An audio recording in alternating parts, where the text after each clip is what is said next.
Wow! Nice. Hi! Hi everybody. Welcome to another... Whoa. What?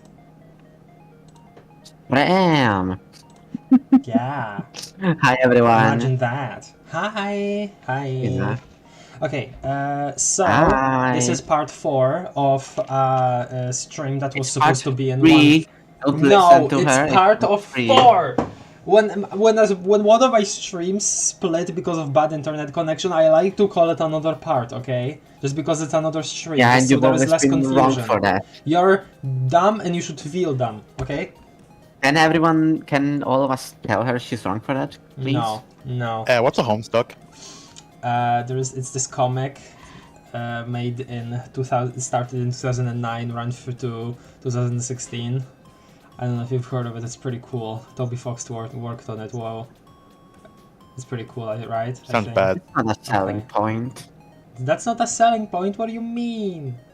I hate Toby Fox. Okay, now you're just being mean and incorrect because you love Toby Fox with all your heart. Actually, I have ruling word over this. Okay, let me welcome everybody in chat. Hello T-Sod, hello Izen.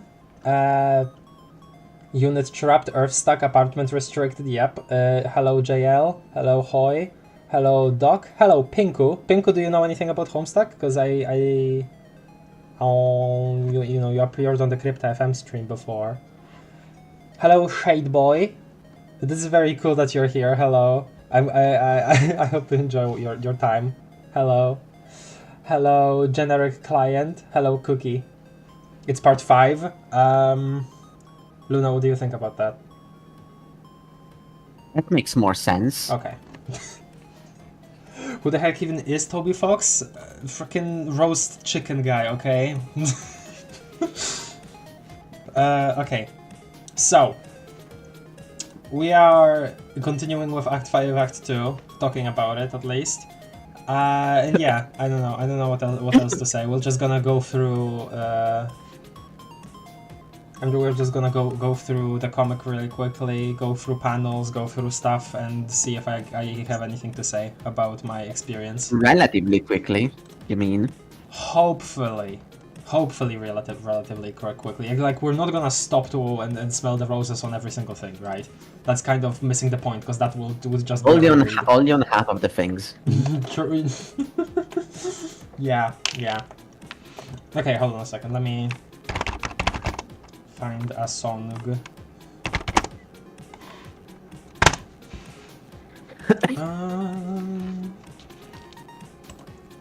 Find a song to play instead of this bleep bloop. The bleep bloop is good, but oh, here we go. Cannot insult. Come on. Ocean Stars Falling from Homestuck Volume 8. It's a good song. Oh, oops. Weird expression turned on, because my hotkeys are still my regular numbers. Toby is like a nuclear scientist or something to do with radiation. Yeah, real. On top of Toby Fox, imagine being Toby and being able to just message Camellia, Vocaloid guy, and say, "Hey dude, can you make a remix of this song for my chicken po-" Yeah, actually.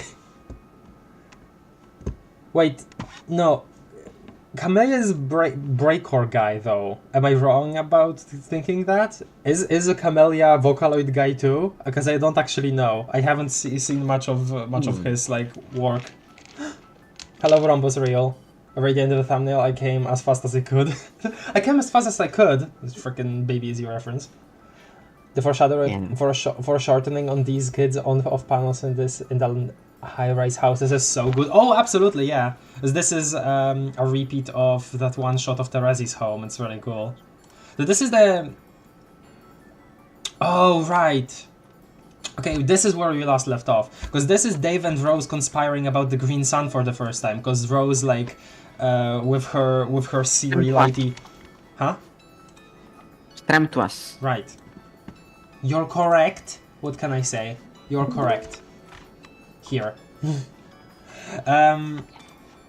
This is where Dave and Rose were conspiring to go to the Green Sun, and she was first saying, like, what about Dave going there, right? Because this is after she, like, with her Siri lighty powers found out about it from, like, some writing down in the crypts of her planet or whatever. That was really cool. But also this is... Because this is the same... No, hold on. Yeah, no, they kind of started talking about here. I always like mess up this conversation in my brain with the one where John is trying to like assess whether Rose is okay or not okay. You know what I mean? You know, with the bloodthirster tongues and stuff. But yeah, this was interesting how this panned out, right? Because more or less they did what they set out to do, aside from the, you know, creation-ish thing, destroying Green Sun thing that got mixed up in the end. But the fact that, you know, they both went in the end, and you know, I remember that was like such a somber feeling, the fact that they went together. I don't even remember exactly how I felt back then or why that was, but it was like, oh yeah, this is about the tumor. Yeah, because they blow up the sun, yeah. Oh god, that was loud.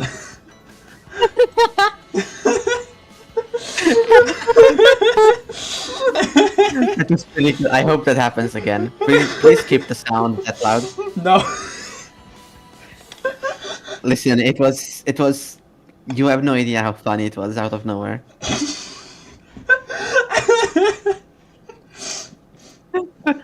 Okay. Sure. Yeah. What I was saying, when they actually went along with that plan, despite it not really going as exactly as planned, since, you know, the death and stuff. Mm-hmm. It felt there was like this really somber feeling, because I could feel like I knew that they would be alright, because I knew that they would appear later in the comic, like I already knew that. But at the same time, it felt like, oh, this is gonna take a toll on something, and it sort of did in the end. Yeah. Also, Rose's counter is so cool. Thought it was mine It's too. probably not cool knowing that something is gonna be fine just because you've seen like pictures of things being fine later on. That kind of it's always been said how that can easily ruin like suspense. I'll say Luckily, I yeah, didn't have that when I first read the comic.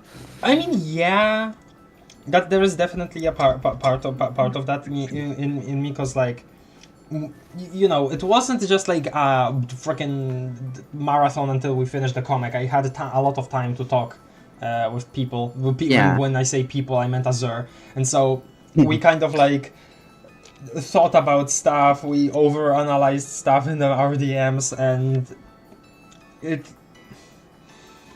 there was a lot of us like thinking, okay, no, I saw this on Twitter, or I saw this before I started reading the comic in an unrelated video, because just because somebody thought it would be funny to have like Homestuck spoilers for like a split second in a video, stuff like that. Mm-hmm. It definitely influenced my experience, but I wouldn't take my experience for anybody else, right? I still appreciate what I had, I'll say. So hi, Kanaya. So this is... Oh, yeah, of course. Right. I have been training a powerful wizard. I forgot this is the part. The fact that this seemed like freaking just such a silly, like, inconsequential thing at the time is crazy, because like, why did it turn into into the thing that it did? Like, I know why technically, right? But like, also why? Ever then, you could have been better than this. You're a wizard, Everden.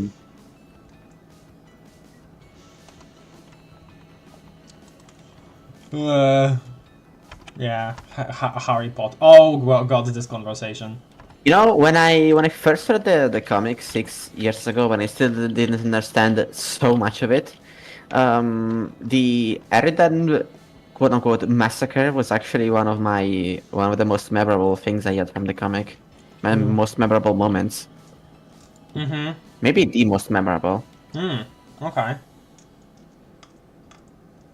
Marathon, also the race to finish the comic before other streamers who are reading it at the same time wasn't real. It was real, but I decided to take a chill pill later. Also, the way that I defined marathon in my head for that moment, it was like, oh, I just tried. I didn't like do it without sleep or whatever, like day after day after day after day after day. You know, I didn't do it like that. It was anything but a marathon. Yeah, exactly. That's what I'm saying. And yeah, this conversation where Tavros both tries to flirt with Jade, which, nice try, and also spills the beans about him killing her grandpa. Frickin'... I did not know what to think at this moment of the comic, and I still don't really know what to think. Like... Yeah, I was gonna say, do you know what to think now? I know! Tavros, baby boy, Looks so happy about it. No, he's like, he doesn't think it's a big deal. It was a misunderstanding, obviously, but like, her face here. Disgruntled Jade. That's okay. I don't know, I don't... Oh yeah, wait, why is she... Oh, why is he... Oh! Right, Vriska was just looking over his shoulder here. Yeah, pointing out that, oh, he was stupid for this, he was stupid for that, when Jade still tried to tiptoe around him, and it wasn't, like, ironic or anything, it was genuine. She did try to, like, not upset him too much, because she knew his situation as this weird alien guy from her perspective. It's rough. This is a rough part. But, obviously, the coloring of Vriska in this panel is... Why? Why is it wrong? Why is that the wrong color? Oh, ew. This is a lot. It's a lot of coloring. Yeah. That's all I can say. Oh yeah, and this about, yeah, her like wanting to be the one to create Beck in the first place, to take credit for creating this boss that she was gonna make. Vriska, again, with her whole like complex of, I don't know if I can call it a complex, but you know, her wanting to always be like the most important in any situation, right? The most important, like just the person. Relevance. The most relevant. She always talks about relevancy, so she is into like this story. So there is definitely that. It's weird. It's weird, and I still don't really know what to think about it, aside from of like, on one hand, obviously poor Vriska that she like even thinks in those parameters about herself and can't just chill for a second, but also she caused some stuff definitely with it, with that whole mentality. So I like these two panels for some reason. I don't know why. Yeah. I like these two panels. I like how DD looks.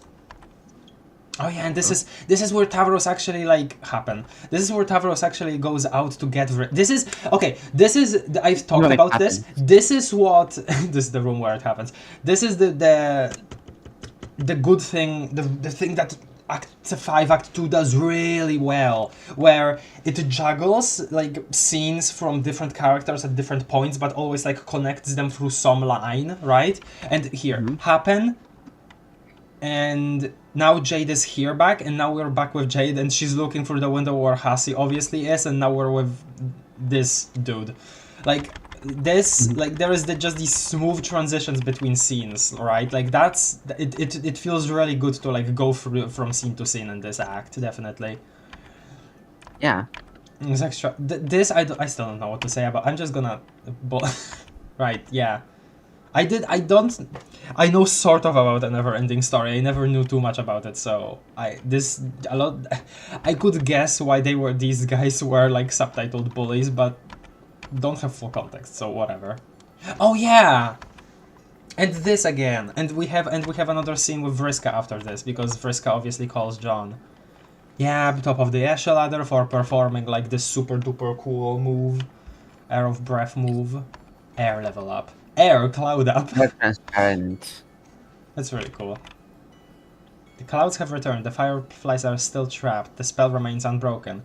There is a commotion behind you, nearby village, perhaps. And again, right, like here, this is the sort of stuff that, again, I would have wished there was a bigger focus on. It's like, despite these kids obviously being involved in something way larger than the usual structure of Spurb or, you know, the game, because it can have multiple names, despite them being involved in something larger, like with multiple universes, with this, you know, this effect of the terminal cancer that their universe has, right? Which is Jack here, Jack Noir in this in their iteration of Spurb.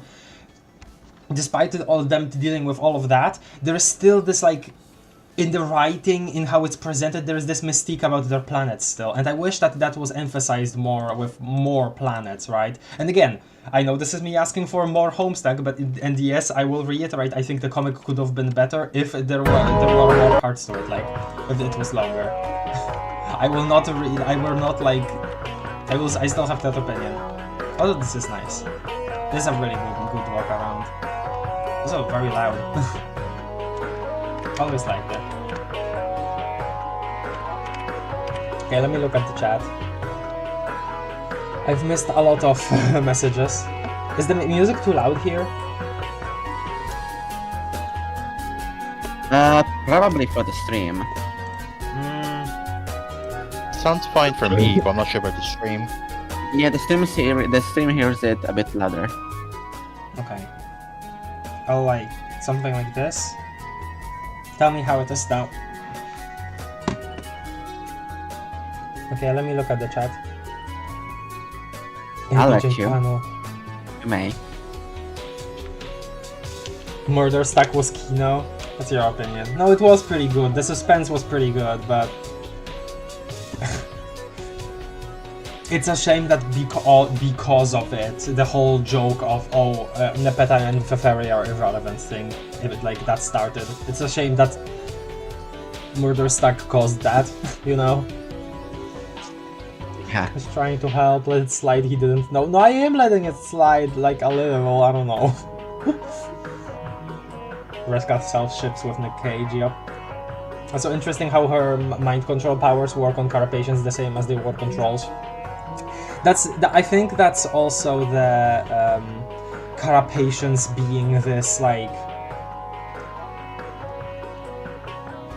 kind of yeah, like, when it comes to these species across Paradox Space, they're kind of universal when it comes to, like, different stuff, because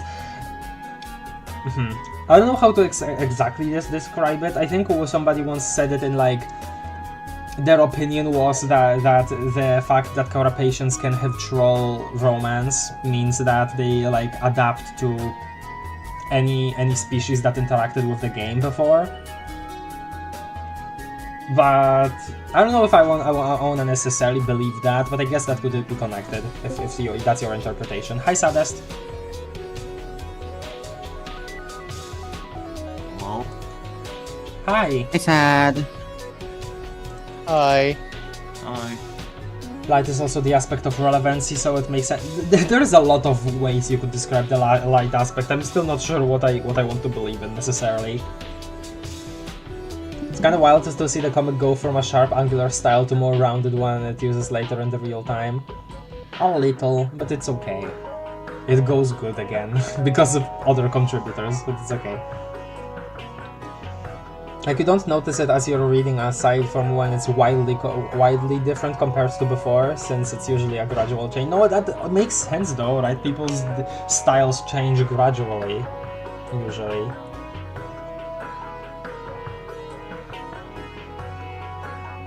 Do the windy thing. There is a weird edit of this Hasi riding the dragon scene where it's Aranea riding a cherub snake and killing the Alpha Kids Llama on MSPA Borrow. How do you say like that word like for image board? How do you say that word? I still don't know. Is it borrow? Borrow? I don't know. Where is it? Where's the comment?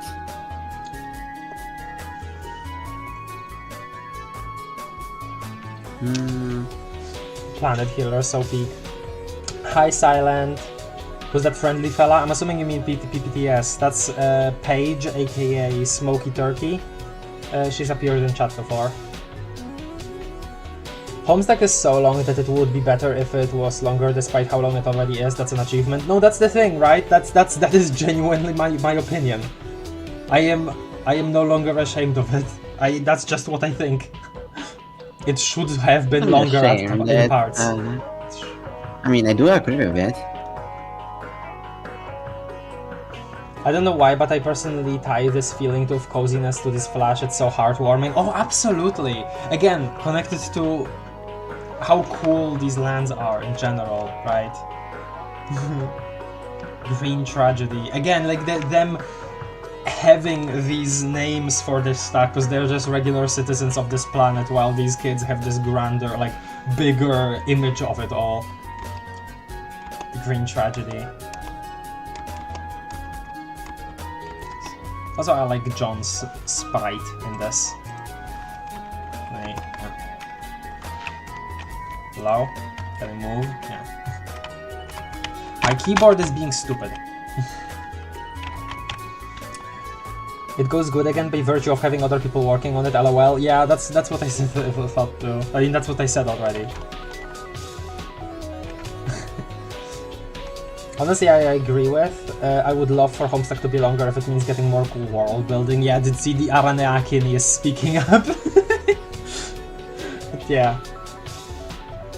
It's not just world building, it's just...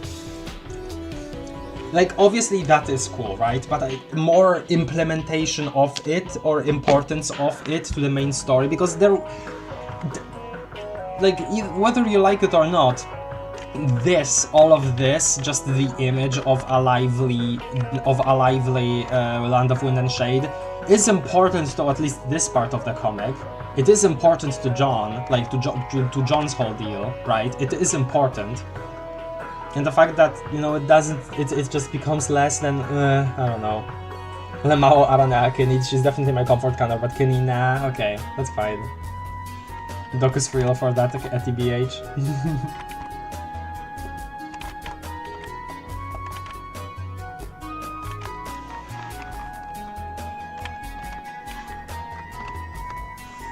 I like this one. Hold on, where is the imp? Where is the imp? There it is. Ah! Teleported away. I wanna show him the hammer. Oh, god. Wasted the fucking vial.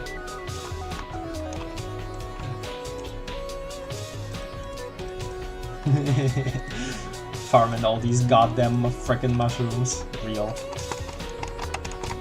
Okay.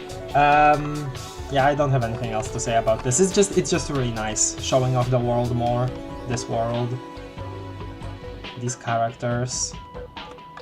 And also, first appearance of frame motifs up here. I remember, Luna, you said something about, I don't remember exactly what it was, but I remember you saying something akin to, I kept hearing you talk about these throughout our read-through, and I kept being like, what the hell is she talking about? I don't remember what these are. I remember you saying something like that. About leitmotifs? About frame motifs.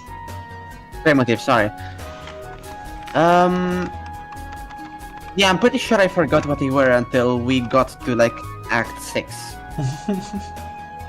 Well, here they are. Like, we get the first mention in Hiveband from Karkat, I'm pretty sure. And yeah, here and they are. Only mentioned. And again, I don't think you can blame me for forgetting about them.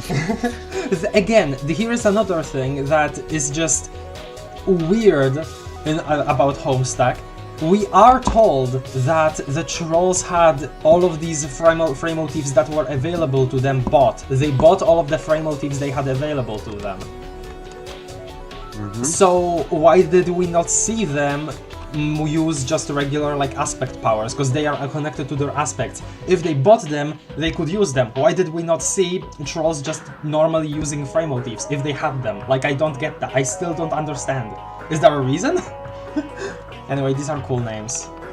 Because they hate things. Come on. Feather Cadence, Pneumatic Progression, Breathless Bataglia, I don't know how to say that word. Ivories in the Fire, Mixolydian Maelstrom, Phantasia's Inhale. God, these are so cool. They are like music / fiction related, just in general, and then and kind of the aspects. So cool. This makes me sad that frame motifs didn't actually show up till 5,000 pages later. It definitely made an impact, but only for the people that, you know, remembered what they were. Because I bet there are a lot of people that... this is not as, like, shaming anybody, right? But I bet there are a lot of people that just forgot what they were throughout the entirety of the comic and were, like, confused about these sudden pop-ups of, like, oh, frame motif, what the hell is that? I don't remember. You know? Yeah. Actually, It's so. me. Normal to forget about them. No. They're never used, never mentioned. Yes, almost no one remembers them. Blah. When they first read for the comic, I I mean. personally remembered. No, yeah, I bet you will. You're that kind of person, I think. I mean, we haven't talked much, but from what I've gathered, yeah. From what I've gathered of the tales that Azurhas speaketh of your quests on the Discord, yeah, what am I saying? Okay, quest bad. You are not the... What do I want to say? Are you not the Riesler or are you not Azur? Those are kind of the same things. What? But yeah, you're not Azur, so you can't speak like him. No, Don't yeah, even try. listen, I try, okay? I try to learn from my master. Also, I'm playing Airtime from Homestuck Volume 8. He has been making me his disciple on his Epic Speaks. Epic Speaks. Hello, Yeah. Azar. Welcome to the stream. It's been a while since I've seen you in chat. We're just going through the comic bit by bit and talking about our general impressions of the whole thing. My all-time favorite Flash is coming up. Hell yeah, it's great. We'll talk about it when we get to it. It's a good one. This in general conversation also felt very like, even though it's short, it's quite, it's something, right? Because again, we get a reminder after Tavros's whole like after the Tavros got the brunt of, you know, Vriska-ness, we get this again, which these two people being on way more equal ground when it comes to like banter. And it's nice to see that that's like possible for Vriska, but it's like there is a bitterness to this, right? Because you just came from the conversation with Tavros, which was. And she like makes him go asleep because he wanted her to go asleep. He wanted her to make him fall asleep, and Jack appears. Yep, he knew. God. Him with the fucking shades is so cool. Wish he would have kept them for longer. Yep, there it goes. That's one hell of an image.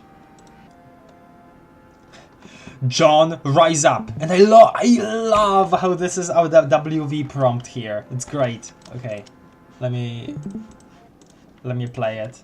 Maybe we're gonna watch this one in full. It's definitely special.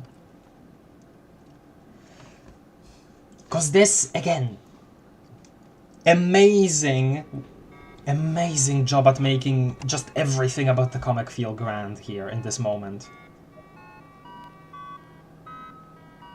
I don't know exactly how to describe it, and I might sound lame for it, but like, you really, I don't know, whatever, I don't know what I'm saying, but you really feel like connected to John here while watching this. That's how I feel, at least. Like, there's something about this motif coming back, because we've heard it in like one place before, or maybe if you've listened to the soundtrack, which I have. This motif connecting to John and seeing him like do something big here. I don't know, there's just and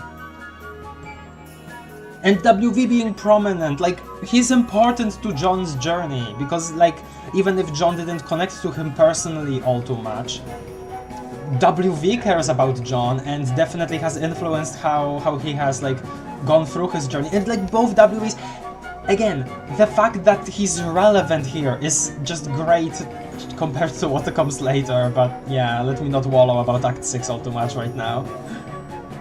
I like Act 6, there's just things that I don't like about it, you know, but yeah. Ah! So good! And this art style, I forget who's the artist, but they did a lot of things for Homestuck, I know, but I forget who the artist is here. If somebody can remind me in chat, maybe I'll look real quick. Ah, so wistful at the end too. Like, it reminds me of the end of Jade Enter. Oh, this melody, the piano at the end, yeah. Da, da, da, da, da, da. I'm still getting chills, man. Oh. Reminds me of why I love this comic, just like genuinely. Why I love this story. And I originally thought that the WV was being happy here, but no, WV didn't see any of that. At least this version of him, this future version of him. He like thought that he was seeing John die there. Oh man. Day 612 again with the frickin' numbers. Day 612 of the comic existing, that's crazy. Man, that was great. That's still so good. Hello, Numeru Ruem. Welcome to the stream. Aradia is just an instigator in Act 6 through Homestuck Beyond Canon. Oh wait, no, don't tell me about Beyond Canon. I haven't read it yet. Sorry. Let me look. I am convinced this is how Jack learns how quest beds work and why he later carries Jade's body to hers. Hell yeah, that's good. That's good interpretation. I like that. Savor of the Waking World, the Penumbra Phantasm excerpt. Ah, it's so Shadow's Edge at the Twilight Reverie where reality and dream meet. Hell yeah.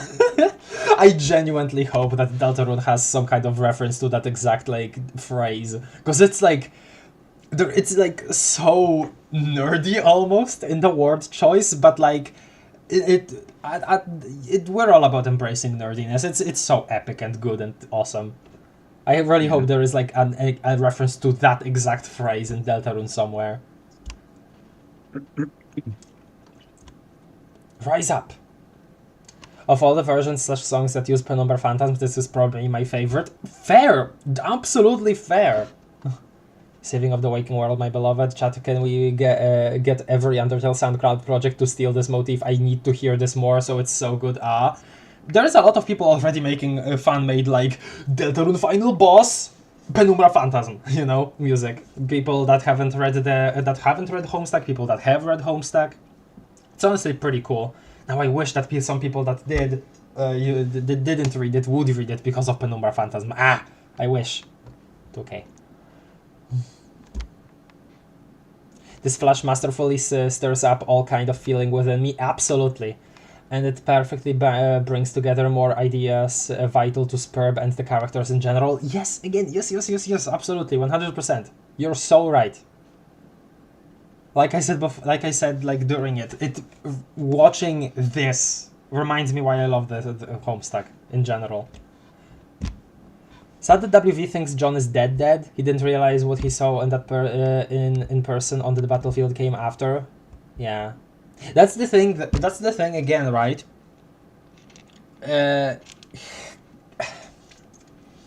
We could have probably used in Act 6 some kind of connection like that, right? Like WV seeing John again after the ship and the meteor land in the new session. We could have seen that. That's all. That's also like a connected kind of thing. Was also I was hoping that Dave would recognize Spade's Slick, right? Because he read Midnight Crew, or at least Dave Sprite would, because we saw Dave Sprite catch up on Midnight Crew while on the Golden Ship. So something, right? But no kinds of connections like that, which is sad. I would have done it. I probably wouldn't have wrote the rest of the comic because I'm not a good writer, but I would have done that. Yeah.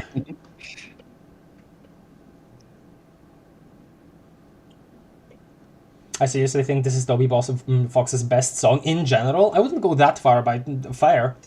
That's your opinion. Like, best composition has ever written? Okay, sure. Phantasms are Penumbra. I would think he'd agree to some extent too, because he says it was a big turning point for him as a musician. I don't remember ever seeing a comment like that, but okay, I'll believe you.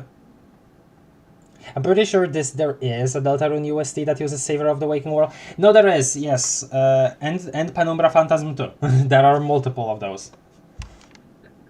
Does Vision Crew use Savior of the Waking World specifically? Really? Okay. I haven't caught up with a lot of Deltarune fan content. I should, but I constantly get distracted by other things in my life. I should at some point though. I absolutely appreciate that that stuff is still going on. Same for Hollow Knight fandom stuff. The Knight in Chapter 7 is gonna be like, you stand here at the shadow's edge trying to shatter my twilight reverie. Give up, Lightners, because here is where reality and dream meet. Holy peak.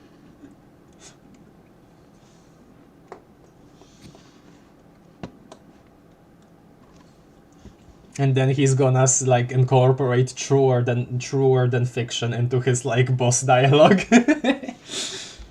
Shout out to anybody that recognizes that. Genuine question: where did the Penumbra Phantasm will be used in for the final boss in Deltarune come from? Not necessarily final boss, but some people, a lot of people definitely think that it will appear in Deltarune at some point.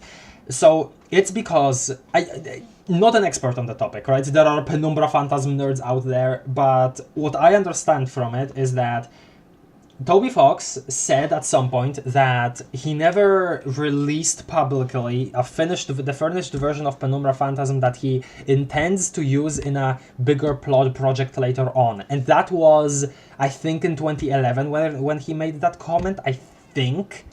And maybe in 2012, because in 2012 we know he started conceptualizing Deltarune before like all of this Undertale stuff happened, because he wanted to make Undertale before he made Deltarune, because he knew that Deltarune would be a more ambitious project. So a lot of people think it's because of that. There are some more connections, specifically the quote that isn't said, and yeah, it's that. Is it all speculation? You could say it is, but there genuinely are things that you could take as hints towards that, I'll say. Never got around to finishing Penumbra. He did, actually. There is a finished version on, like, there was a finished version on his computer, but he wanted to, like, save it for a thing later. I'm pretty sure he made a comment like that, I think. Though I wouldn't be surprised that if it gets used in Deltarune, he'll like make a new version. I wouldn't be surprised. Actually, speaking of Undertale SoundCloud projects, I saw an AU where that replaces Sans, and with Dave Strider and Holy Peak, the Megalovania replacement was so good. Can you tell me the name? That sounds awesome. I specifically always thought that Dave would be a very big fan of Papyrus, but yeah. Like, it wasn't even Dave Strider as a monster, no, it was just the guy. That's really funny. It's really funny. I honestly never see people talk about the possibility of a new Megalovania remix. Like, come on, he did this for everything so far. I think it'll happen. Nah, probably not. I'll say if it does happen, it'll probably not be for Sans. I'll say that. It'll probably just straight up not it be has Sans. as much of a chance of happening as it does of not happening. So 50-50, I guess. Yeah, there is no reason to do it or not to do it. Yeah. Like, he's done it so many times, but he doesn't need to do it once more. You know, that's what I mean. Yeah. It was called Welcome to the Internet. Okay, that's sure. Is it like a different topic style thing where each character is just a random character from a random thing? Oh man, this. Dave here, hesitating. This is also really a set of really good panels. This is Terezi talking to him here. I liked when Therapy talked to Dave. Mm-hmm. Yeah. I don't remember the exact thing here. Mechanically, this is a really cool... Because she like you can see here, she's viewing 3 Daves. Remember when you were asking... Whatever when you were asking me about this god tier stuff. Yeah, let me skip around here. I wanna look at what exactly is happening here.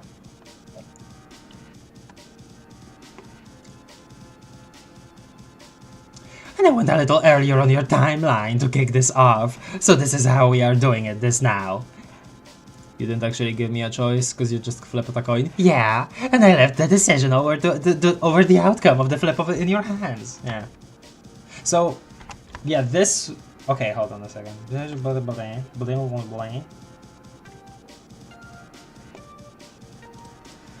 Because this is, yeah... definitely, this is dooming one of Dave's, because this is she like specifically created an alternate like timeline here. I don't okay, I won't go through all of the dialogue, but I don't remember if this was because she like specifically didn't look to create this doomed timeline, or if she already knew that it was being created and she just had to go with it, you know. I don't remember if that was the, whichever one was the case, but this is definitely a good showcase of the whole mind thing, where she is like definitely interested in these alternate outcomes. I'm pretty sure at some point in the comic, and again, this is my like not remembering absolutely everything that happens in it, forgive me, but I'm pretty sure that at some point in the comic she has kind of like a crisis over this, where she does think that things like decisions don't really matter, where mind aspect is all about like, if you don't have a way, or mind aspect, all like the whole thing about it is like, if you don't have a way of specifically looking into the future, whichever thing could happen, so you shouldn't be worried about that. Like, if you have a way to look into the future and you don't use it, either thing could still happen, right? Chance-wise. Hold on, let me look at the chat. I have just recently remembered this doomed Dave. Remember not really understanding what was going on, but still being really impressed with this conversation for some reason. No, yeah, maybe I'll... Okay, hold on. Maybe I'll save it. I'll save it. Cool combo.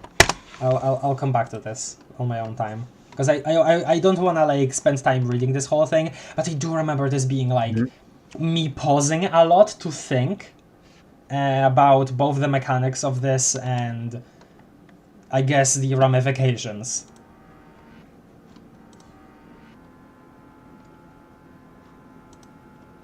But this is also a situation where Dave's whole... I guess I could call it stoicism. Dog ate my book in stoicism. Kind of falters. Where obviously it is shown that, oh, Dave is actually, you know, a real person. Like, obviously he is. Doesn't it, like... It's just also both sad to see him like that, but also kind of way more humanizing, because obviously there are a lot of situations where he just doesn't take anything seriously, right? And there are moments where like, hold up, no, I'm scared of this, but he doesn't say like scared necessarily like completely directly, because that's part of his whole arc throughout the comic, that he has to sometimes admit that stuff, which is kind of, when you think about it, if you boil it down to that, it feels simple, right? But we get so many details on this guy that it really isn't. It's interesting how much. Oh, right, this. It's interesting how much complexity we get with Dave, despite seemingly being a simple like character story. I guess. I will be forever grateful that out of all the characters, Dave at least got a full arc, you know, in the comic. Oh, he did deserve one. This Dave part really messed me up. Imagine playing a game and then you realize that you are doomed and you can't do anything about it. Because the green suit Dave didn't know yet, but then was killed by Jack, I'm pretty sure. Yeah, because the slit throat and stuff, yeah. Or maybe seeing a doomed version of yourself is worse. Makes you wonder if you are on the right path purely by accident. Yup. Drew the green suit Dave recently because I'm still impressed by the scene, honestly. Cool. Cool thing about green suit Dave, or at least this green suit Dave, is if we go to volume 8, yes, volume 8. No, hold on, no, not volume 8, volume 7. I feel like people, including me, forget about volume 7 way too much. Yeah, at the price of oblivion here. Where is it?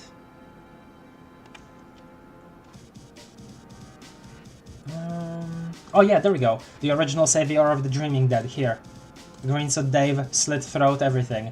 Though I guess this is like just more of a general impression of. Also, I should read these because these were like unlocked on the collection. These are collected from like multiple sources. This commentary on tracks. I should read these absolutely. But I just keep forgetting. But yeah, this is just like a just in general doomed Dave's, right? Because this is Dave's sprite, but this slit throat, the green suit, that's this Dave that we're looking at here. That's really cool, I think. And you know, I opted for the name. Where it ends up being used in Collide, it doesn't really necessarily have any relation to the original like meaning here in the name and the cover art, but still. So many bangers in this album, Sios. Paradox Space Premeditation is so grim. Absolutely. And then we get this. I remembered something now. So, remember when I was saying, hey, we should at some point, if we're seeing like God tier stuff, we should see Vriska God tier. I think it was something like that. Like I said it about here, and then we flipped the page and it was this. I'll say that I knew that this was coming in the next scene. This was one of the times where I couldn't wait for the next episode, so I just looked over the next few panels, which was a bad idea, but I did. That was me faking a reaction. I once I saw this, I went back immediately, I'm pretty sure. But yeah, I saw this ahead of stream, unfortunately. Unbelievable. This is it, Runt. Here's your chance. And the breath thing. Again, like... I know that Tavros not realizing his whole breath dealio is kind of like the point. He is, in many ways, kind of like a page that didn't do the full page journey, mostly because of Vriska. But it's still sad to see. It is definitely still sad to see.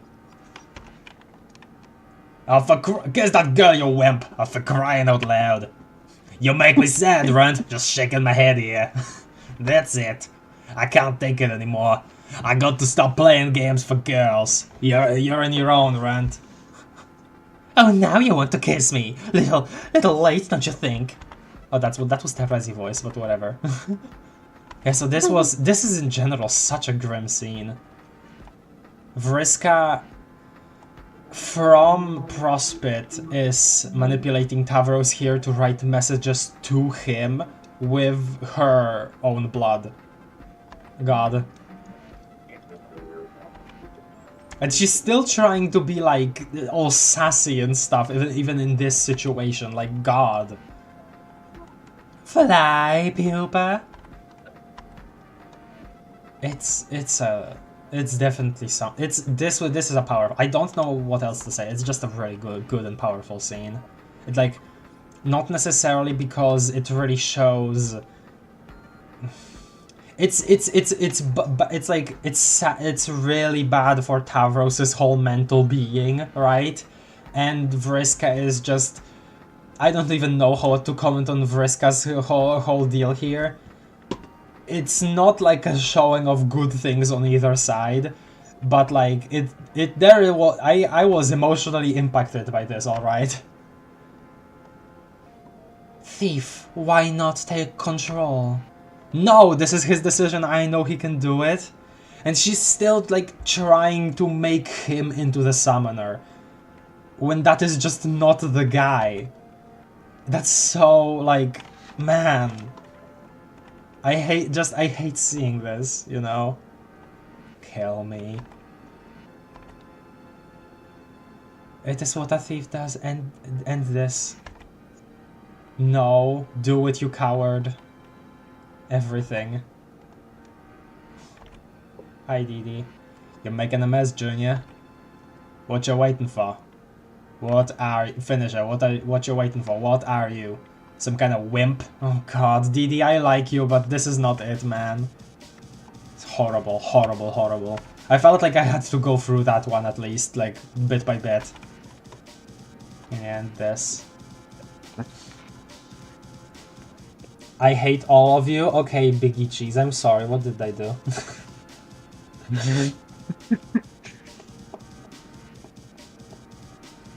Did he really hates Vriska? I'm pretty sure...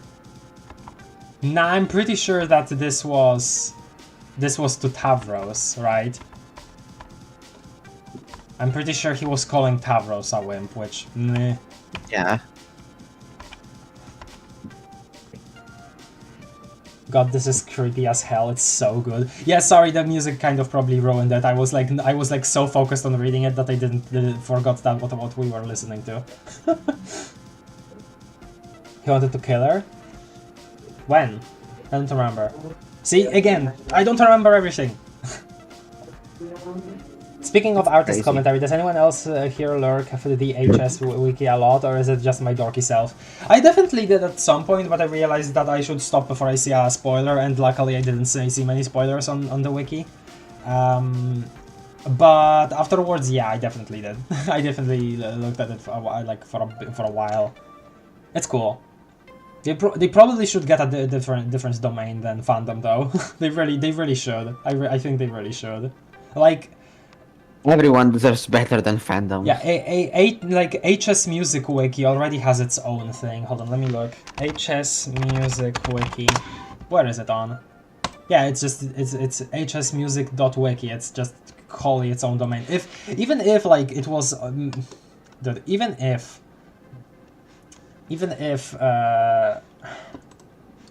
MSPA Wiki was on like wiki.gg or Mirahis, that would be like so much better than fandom. Anyway. Yeah. Anything is better than fandom. The music wiki is so good. I will always be true. I love HS Music Wiki. I love scouring that thing. It's great. Though I do think... Listen, I didn't even know that it existed before you just mentioned it. Though I do think that on the pages for our Volume 5 tracks, they should specify that the track art that they use in those, while they obviously credit the artist, which is great, they should specify that those were not released with the album originally. That those cover arts were like fan made after the fact, even after the comic ended, because like there was one of them fucking references Lord Jack. So yeah, let me.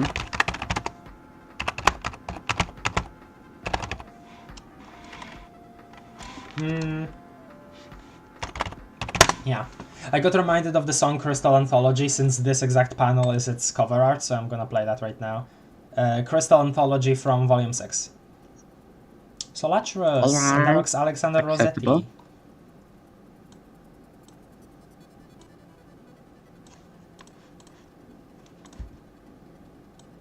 Pretty quiet, this song. At least at this point. Okay.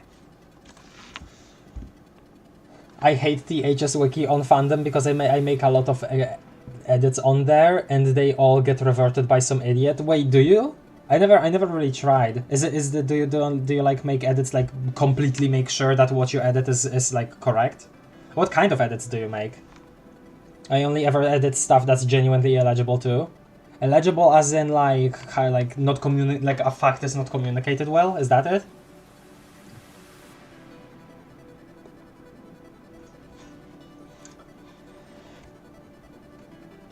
Minecraft going from fandom to its own wiki was like a breath of fresh air. Absolutely, dude. Like, it was... When I first went on the fandom Minecraft wiki, I was like, wait, it's on here? There's no way, right? Like, I just straight up could not believe it, because I remembered it being its own thing. What's gonna I describe... will still never forget fandom for deleting my wiki. It's your own wiki? Yeah, I remember that. Yeah. Like, no other wiki has ever been deleted for inactivity on fandom, ever. Ever? It's honestly a stupid It's tree. just yours? Okay. I asked so many people about it. One other person did, out of like 12. Okay. 12 people that hadn't touched their wiki in like 2 years, nothing happened to them. Me, I didn't edit for 2 months and a half, gone. Oh my god. It's crazy. That will always be crazy to Doc me. says, words cannot describe how disgusted I was when it first moved to fandom. It was so ugly and hard to navigate. Yeah, that, and also, fandom is just so much slower. Like, the stuff that appears on the page, I don't know how to describe it, but it feels intangible. Like it's all just There's gonna nothing disappear good in a about second. fandom. Like it's just all gonna disappear in a second and in place of some ad or something. Like, and I'm being genuine, Yeah. like it feels weird to click on things on fandom wiki. It's weird. It's true.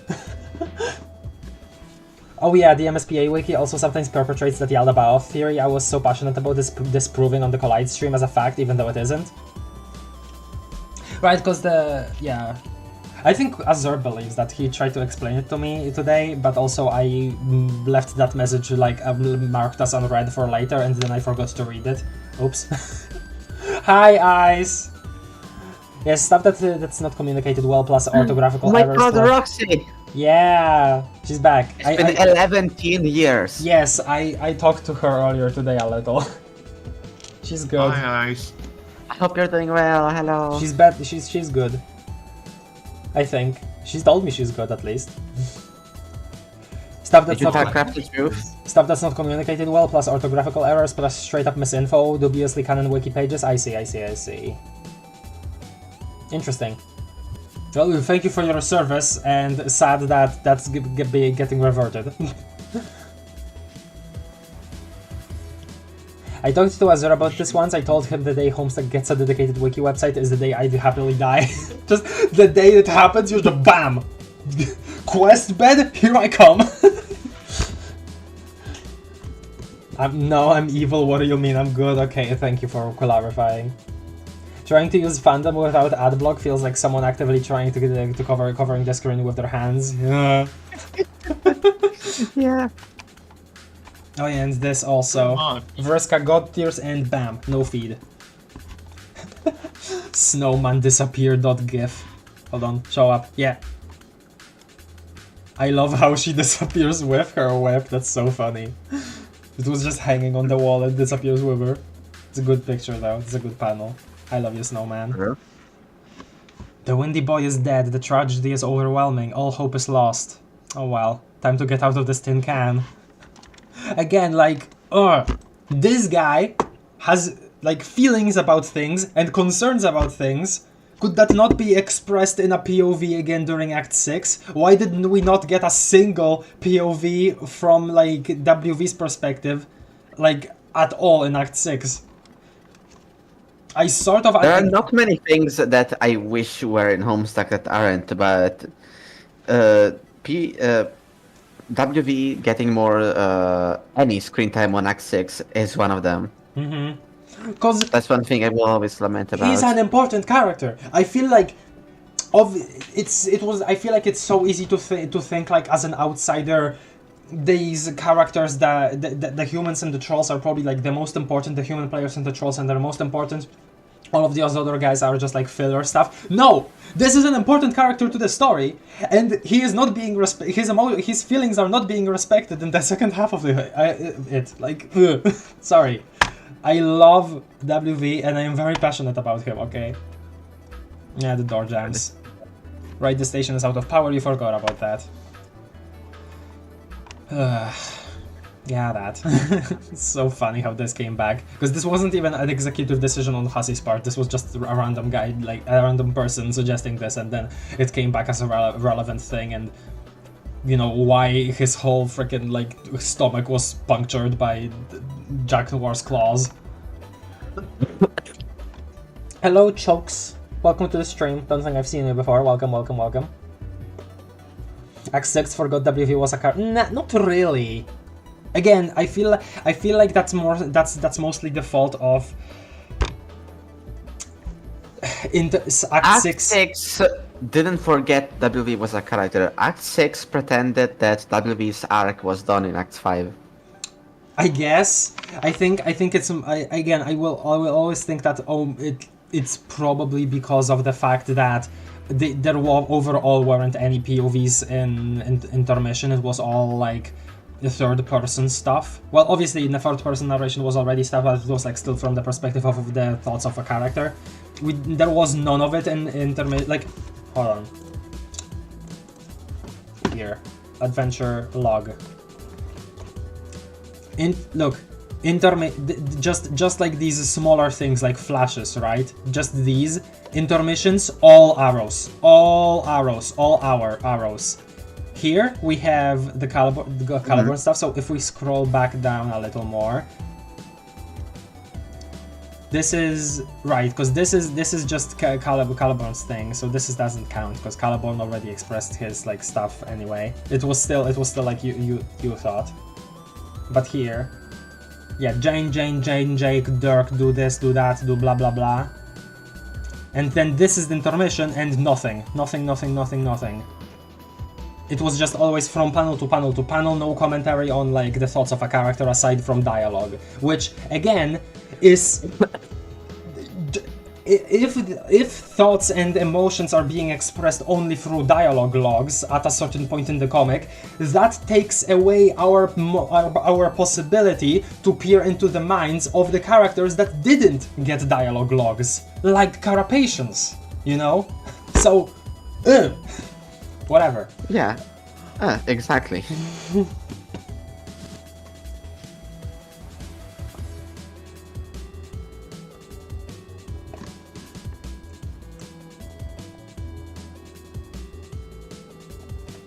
Never even called him the Wayward Vagabond SMH.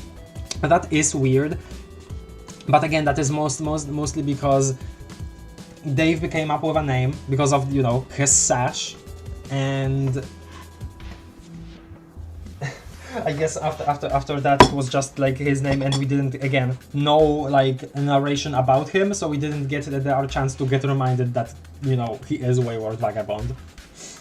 The baby thing again, understandable, considering Dave can't understand the WV. But again, POV would have been great. What I also think that I've mentioned before, a Gamzee POV while on post-apocalyptic Earth C would have also been great. That would have, like, you know, given us at least a bit of a peer into his mind at all. But at that point he is just treated as just like a plot device, which I know is part of the point, but at the same time, I'm gonna be honest, I don't think that's done very well. So yeah. Whatever. Oh yeah. This. Kringle Fricker. Hell yeah. Yay! Yeah. Fantastic. Yeah. Yeah. Okay. This is good stuff. Alchemy Sesh, very good. Ah, the iron lass, yeah, suit. Yeah. Great. Ah, this. Great outfit for Jade. Transparent magic 8-ball. Very importante. Very importante. How the hell does... that is not water. How does a tadpole even survive in there? Are you cool? Yeah. Great.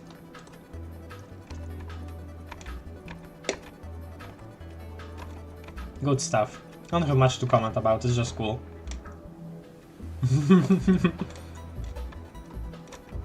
I like alchemy sessions a lot. Oh, Eridan, this is the moment. Here, Yep. I have something to say here. Wow. Hold on. Yeah. So she makes Ahab's crossers. This also, by the way, this is obviously during his rampage already, which is, again, maybe not during, but like maybe a little before.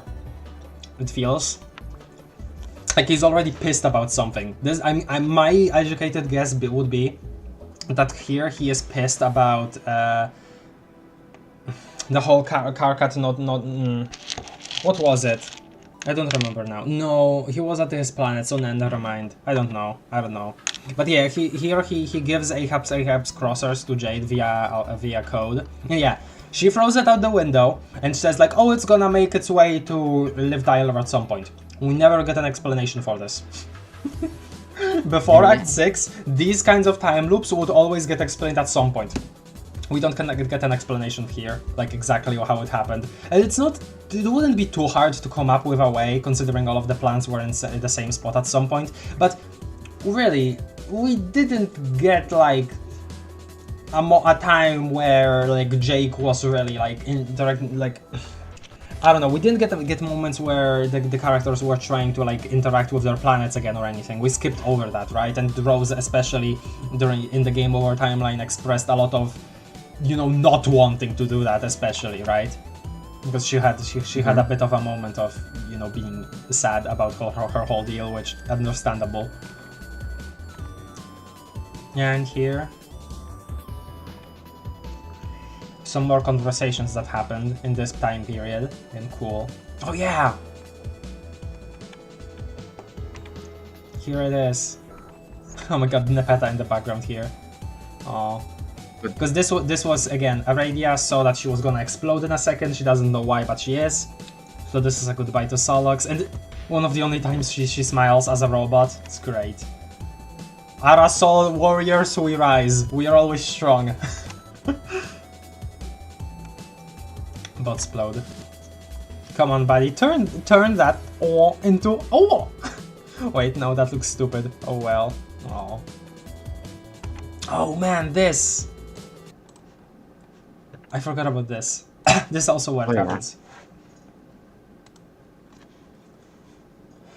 I'll never forgive Hasi for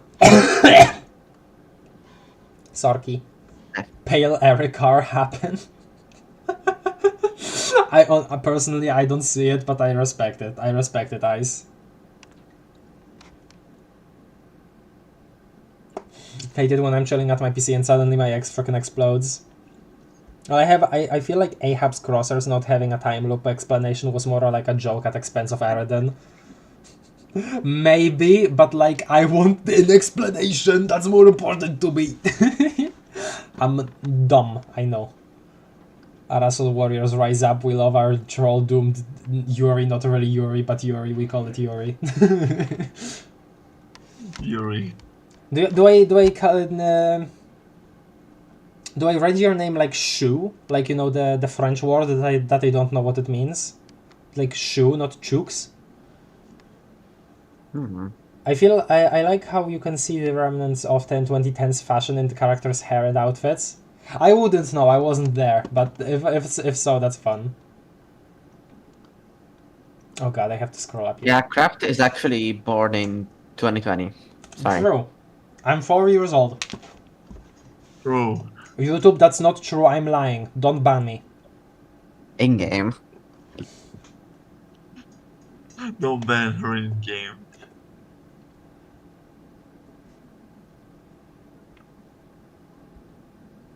You're just saying narrative the character like that on purpose, but with WV it doesn't work. Nah. Well, it was supposed to be a literal death of the author and therefore the narrator thing, and while removing all narration when the in-universe narrator dies sounds cool, it quickly falls apart. That's the thing, because Homestuck has a lot of cool like ideas that relate to this sort of meta aspect, but it doesn't go through with them at all, like much at all, right? Like I always say this.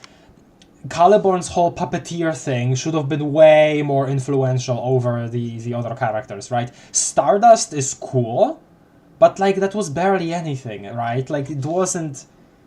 Sure, it happened because of him, but there wasn't much in like more intention. We didn't see much of anything happen there. I often think of how RWV was supposed to wear the Queen's Ring instead of PM and become the Wastelandic Vindicator. I think the fact that PM did it is cool.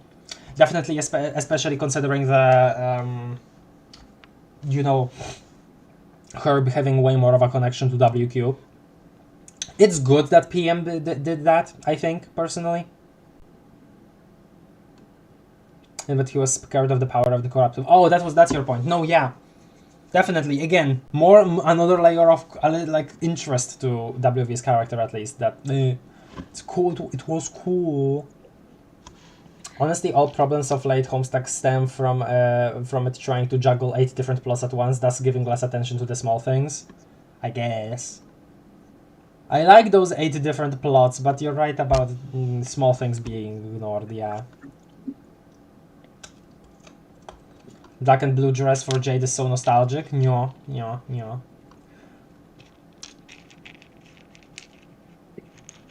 Alchemizing the Proton Cannon is probably my favorite reference in Homestuck. I always thought that was a Marvel and Capcom thing. Yeah, let me look down now. There will be some messages that I just miss.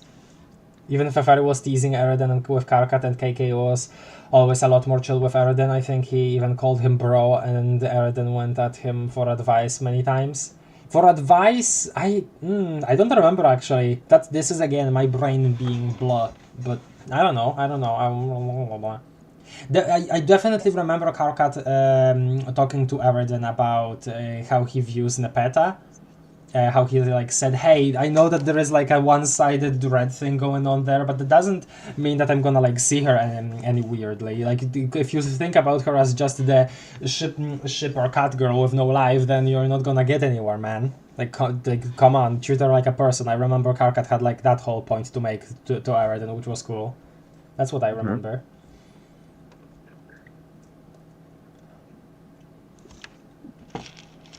Hello, Conal Doherty. Hello.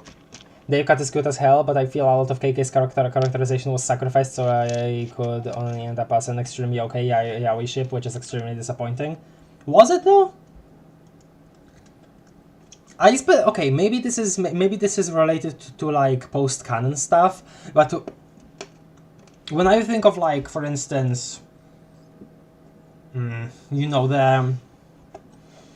the conversation with John, Karkat, and Dave at the very end of the comic, that still feels like Karkat to me. That was I felt those characters were those characters still, you know, when they were talking about, you know, explaining the gay to John, you know.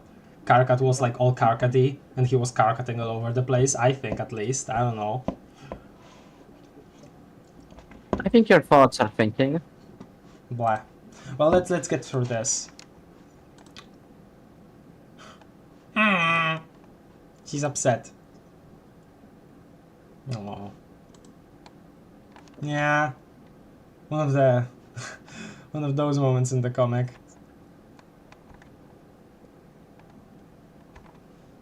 Again, Tarazi caring for Dave like that. This is definitely just, I could say more thing here about like Hulk causing the death of a Dave. I'm not gonna get into that. That would like may take too long, I think. But really cool scene there, even though small.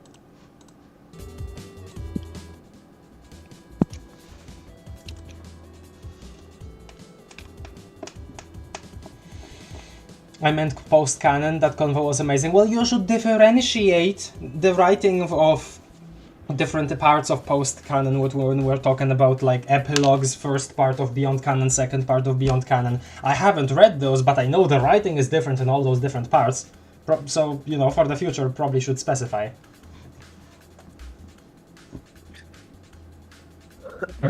Oh yeah, thinking of the end of the comic, I'll absolutely never forgive her. Okay, God, there is a lot of never forgiving Hasi for doing things right now in chat, huh? For not giving all 4 beta kids a moment together of just chilling and talking with no danger in sight. All 4 of them, absolutely, because Jade was like excluded from the possibility. God.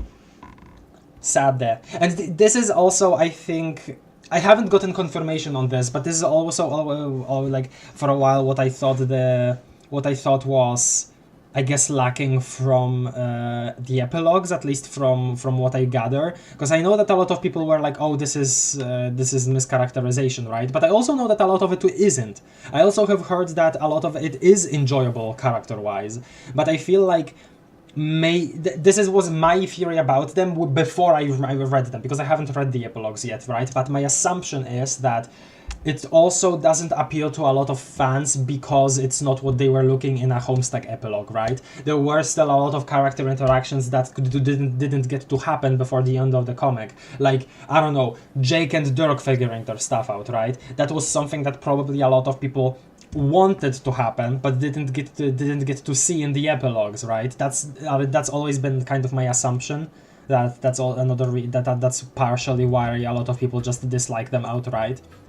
But I could be wrong. That's like my assumption.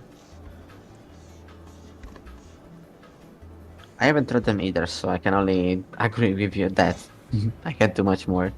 Okay. Feel genuinely offended by that? Something DDOTA or something? Yeah, sure. DDOTA stands for Double Death of the Author, for anyone who's wondering. It's an MSPFA? Okay. I've heard of it. I'll need to get to it at some point. I would have loved for just a moment where they could sit together and just reflect on everything that's happened and maybe had some lighthearted adventures. Definitely, yeah. Maybe re-exploring their planets, just no stakes and stuff. I've heard that's kind of what Act 8 does, that MSPFA. Again, could have been cool if it was official, you know, that kind of scene. I understand what you're saying, definitely, Shu. If you guys want the good Beta Kids content post-Act 6, you should definitely read Act 8. There we go, there we have it. MSPFA, it absolutely delivers on that front, IMO. Cool. I've seen Azure post about it a little in the DMs. Rose actually plays the raid in Act 8. I know, I've heard. I am very excited about that once I get to it. All I can say on the epilogue matter is that character assassination is very real. But I've also heard that that phrase gets a little overused when it comes to the epilogue, because I've also heard that a lot of people have the opinion of it's not so bad for every character. It's definitely true for some characters, but it's not so bad for every character. That's also what I've heard, isn't at least. Okay, whatever. View John. Ever. Very cool. John and Skaya. God, I love Skaya just as a setting. Whoa. In the crystal ball. Oh no, she's talking to Doc Scratch here. I remember pointing that out before when we were reading. We do get to this conversation. God, horrible. Many a Dave at the same time. Uh-oh. Yeah. She's looking at, I guess, Dave's sprite as in looking at Dave's pendant. It's interesting. Okay. Oh yeah, because she's trying to thinking of your plan about communing with my Lucis. Maybe that's not a bad idea. Yeah, never happened. That never gets to happen because yeah, what happens with Vriska? Oh yeah, that's where this happens because of the.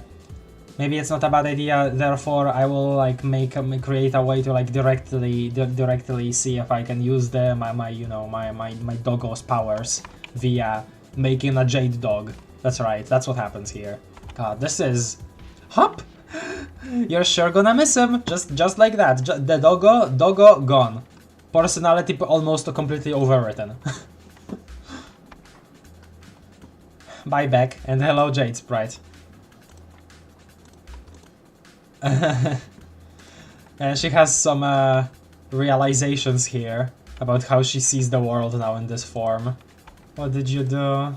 Ah, I had some thoughts while we were reading. I don't think I have too many here. It's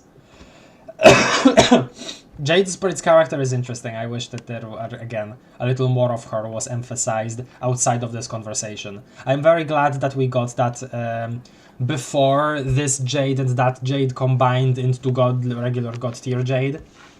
Before that happens, I kind of wish that we would have gotten like a little more. I'm definitely glad that we still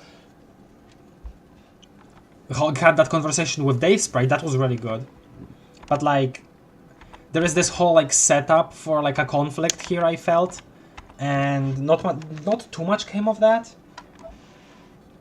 While a timer counts down and with no particular clock stepping forward to claim it, the most important character in Homestuck fondly regards the miracle of a new beginning. What was this about? Why is Gamzee specifically looking at this situation? Because I genuinely don't remember. Cookie, you're a new reader, maybe you remember? Not sure. Hello, Betty, in chat, hello. Pondering the orb.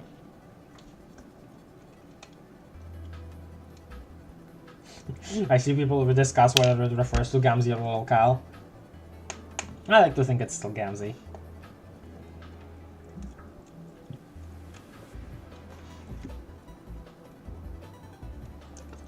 God, this is also us seeing his own blood on his face before we actually see like what happens with it. God. Yeah. I think a lot of people who allege that the epilogue kill a lot of the people's characters don't understand the fundamental concepts of growing up, because last time I checked, people don't stay the exact same forever. I'll say that. I think that a lot of people... The reason... Again, this is me defending that viewpoint without actually having read it, so maybe that would change if I read it. But my, like, thought about that whole thing has always been like, okay... But that's not necessarily what people expected or wanted, or like, you know, yeah, what they wanted from a Homestuck epilogue, you know? Because there was stuff to resolve immediately after the ending, not like bajillion years in the future. Well, not bajillion, but you know what I mean, for these characters. That's something that I've always thought about when people made that kind. Which again, that's fair, Cookie. But yeah.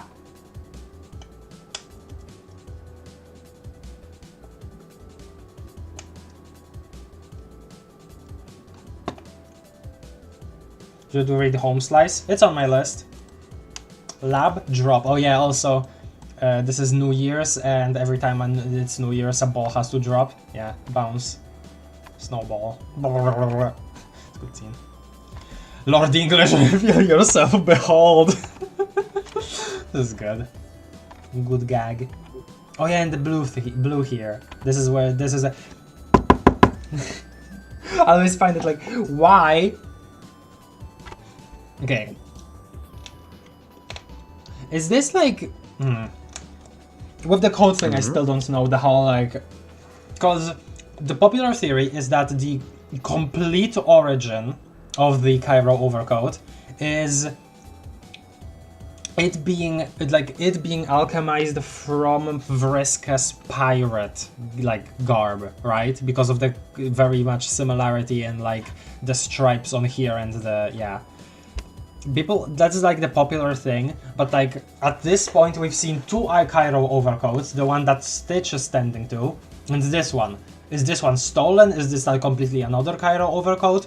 The one that Stitch was standing to was definitely already worn by Lord English at that point, because Lord English was, you know, in the world at that point also, because, you know, time travel back and stuff. So I'm still confused about this.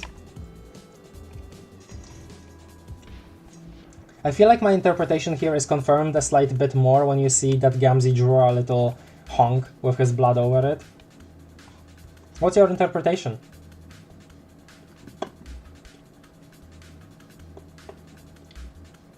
I don't know why Gamzee was looking at Jade here. I always interpret it as him messing around on the Trillion Timeline viewport feature. Okay. Okay, but again, specifically, like, new beginning and stuff. Is that just a New Year's joke or not? Miss Paint, hello. Yeah, exactly. Best character.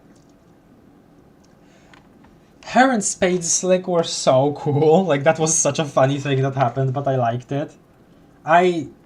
Again, I love Spade Slick. I loved that he came back in the end.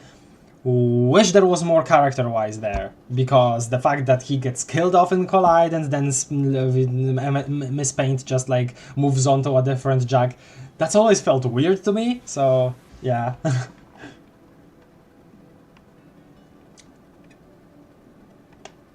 Nah, Vriska's coat was just Vriska's coat. Carlos! Carlos just felt cold and took it away to warm himself, sure. Spades and Miss Paint romance, my beloved. Chat, do we call that Yuri too?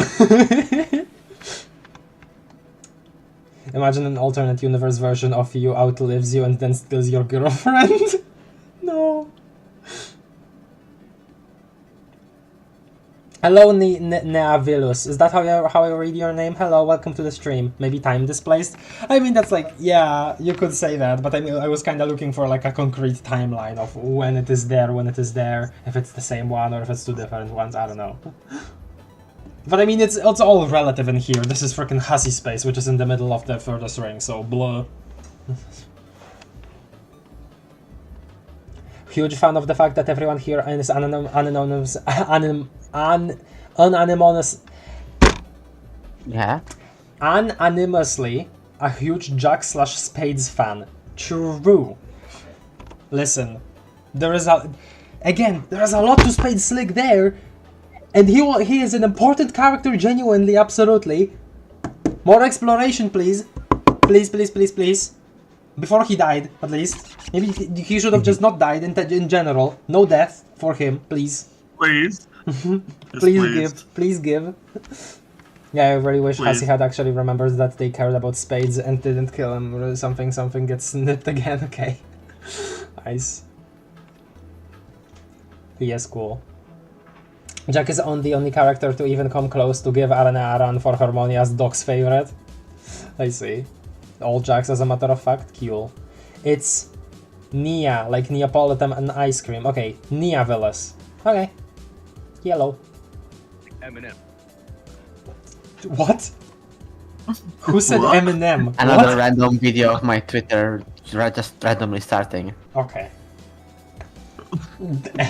Eminem. So true.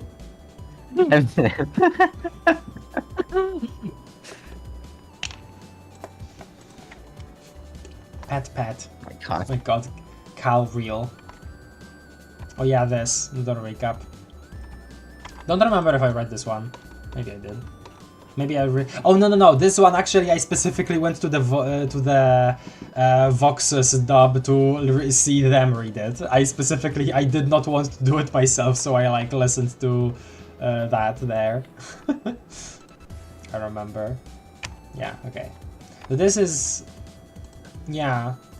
Jade feeling bad and then not losing her patience, which is something. The Karkat in her. Then there is real Karkat. This is a freaking picture. I feel bad for Jade Sprite. Yeah, this is a good con. In general, Karkat's and Jade's whole relation, it's understated, I feel, in the fandom. Because, okay, here's the thing, right? It's okay to not like a ship, but I don't ship them, right? But there are often times where I see somebody ship them, and then there is a comment like, they literally have no chemistry, like, huh? But yeah, that's what I mean when I say I feel like it's a little understated in the fandom, their whole dynamic. But that starts here and just gets warmer after this, you know? Oh god, this. Yeah. Because this is the thing where the hate Mari thing happens, I'm pretty sure, right? And then it gets brought up later as like a wistful memory of Jade in Karkat's mind, and back in Open Bound. That's really nice. And another transition. Build a fort. Problem sleuth refrains. That is what the refrains. Oh yeah, and this is where Serenity go get help. Well, she tries, but she can't communicate. Oh yeah, and this is, again, them like having like a whole plan for this getting ruined. I get that. That's like an interesting like foil to everything that's happening here and what you think is gonna happen with this future setting. But it's so sad that we lose out on these characters on AR, on WQ, when they didn't get to do too much yet at this point. Man. And we get to see a different version of WQ later that, again, has an interesting setup with the whole like relation to the contest thing, but nah, we don't get much of that. Hi, Red Keeper. Love you, mwah. You bald ass head. Sorry, I said the A word. That's accidental, I'm sorry. I think it's fine. Reading the recaps is how you learn where Jaxper's Noir Le Crow comes from. Yeah, exactly. That's also what I thought of just now. WQ, my beloved. Proud to say that I read all the recaps at least 2 times each in a single playthrough. Good. You're dedicated. You're dedicated, Cookie. Yeah, like, I'll say it here. The fact that you... Okay. Hold on, I need to look up something here just so I don't blunder and don't, like, upset Dragon Ball fans. Hold on a second. Yeah. Yeah, okay. This whole the whole thing with you wanting to read Homestuck started with me drawing Android 17 as a troll, right? And you like reacting like a bit strangely, Azure. I think Azure thought. Then it turned out that you knew about what was it? Yeah, about Cascade because you heard it before. Then it turned out that you read it before, but I ended at Cascade, and you were lying before to save face of not seeming like a Homestuck fan. And then you read the whole thing. So like kind of you read it because of my influence through Azure, and I am just so surprised that you got into it so like intensely, and I'm very happy about it that you enjoyed that you enjoyed a comic like this. But it's just so funny to me to think about like how that whole went down, you know? That's just so funny to me.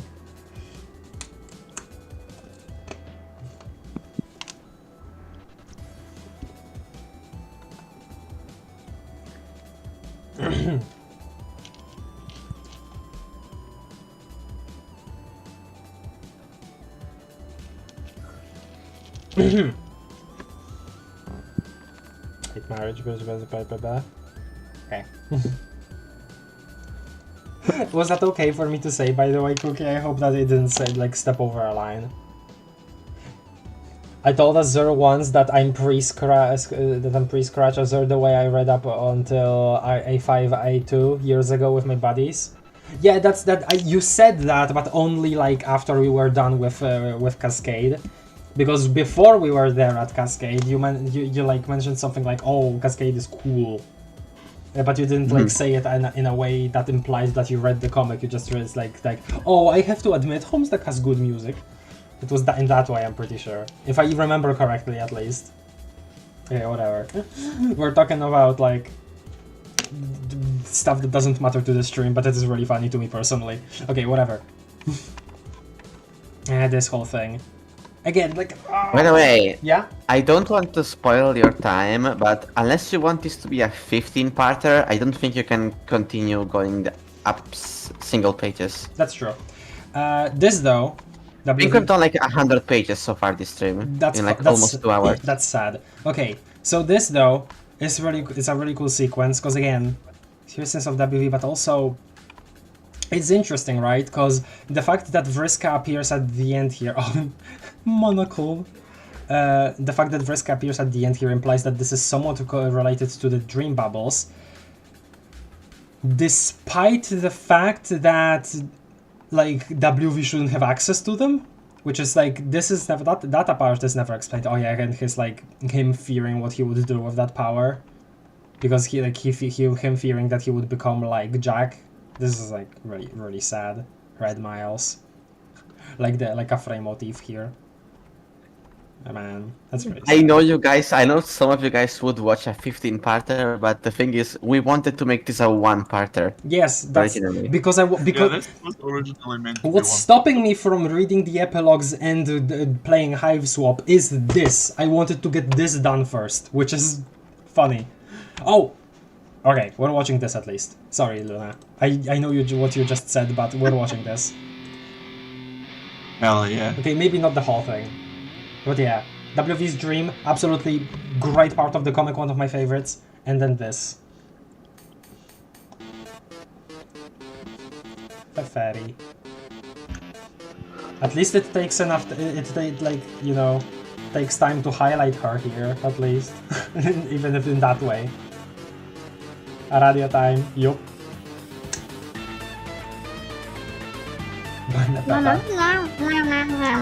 Real Luna.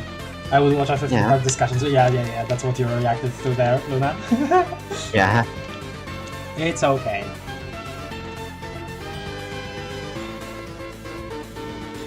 It's not okay. It's tragic.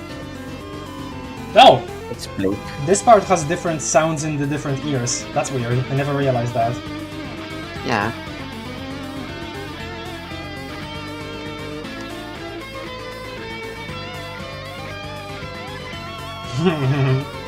The return.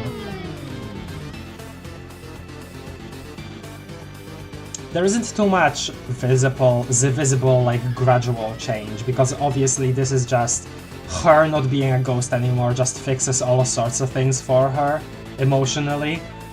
But still, the fact that it happens here and we get that underlined in later, like, yeah, and we get that underlined in later interactions with other characters, how she is just straight up way happier than she used to be.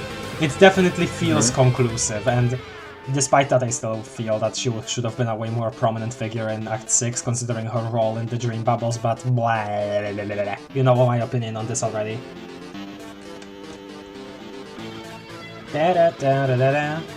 Vriska about to do something unwise. Very silly and unwise. Oh boy, this. Not good. Again, like with the fairy thing, because of Tinkerbell. Him still trying to play around, she is not anymore, and yeah.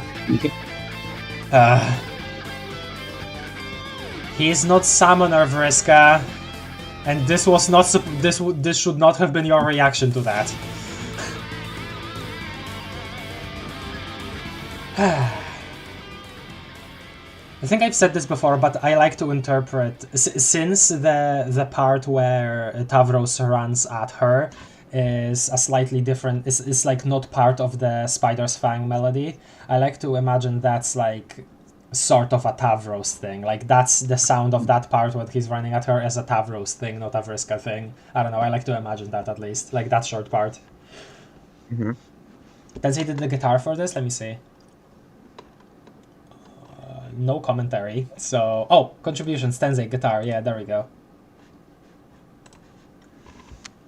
Tensei is actually a damn magician on his guitar, it's amazing, absolutely. She randomly shows up to fight Ellie with Vriska and Mina. Yeah, but like character-wise, she's cool and stuff. She does things, or should have been doing things. And this happens. Okay, well, I think we can skip around here a little more. Well, turns out no, because...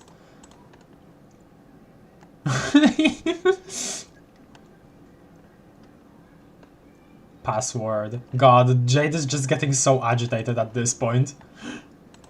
Contact past Jade. Okay. Oh yeah, this was the point. Because this is where the bad thing happens. Because this is where they're talking about the frog stuff. Yeah, that's really cool, I think. Funny. Funny frogs. Momento. I won't comment much here, let's just skip around. Oh! This! Because she's... Genesis frog, blah, blah. Right. This is... pretty much the only mention of Doc Scratch being, like, interacting with Kanaya, but it's like, also something that just happened, you know?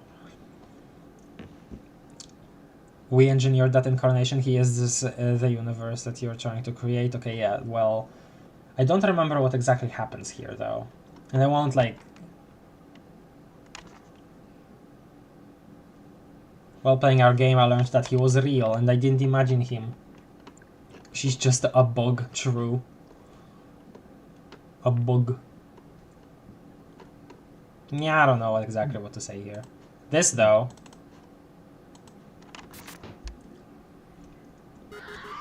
I like how tiny Kanaya is compared to Scratch. And then we learn that Scratch is super short. This is a whole thing here.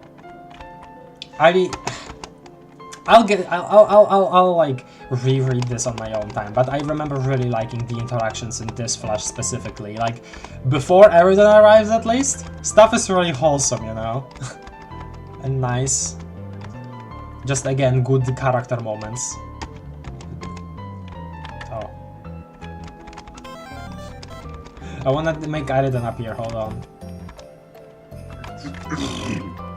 Stupido. Also, a lot of people like to hate on this Karkat sprite. I think it's fine. Both are like on the same level of people fine. hate on it because it looks amazing. Yeah, but a lot of people like the previous one more. Oh god damn it.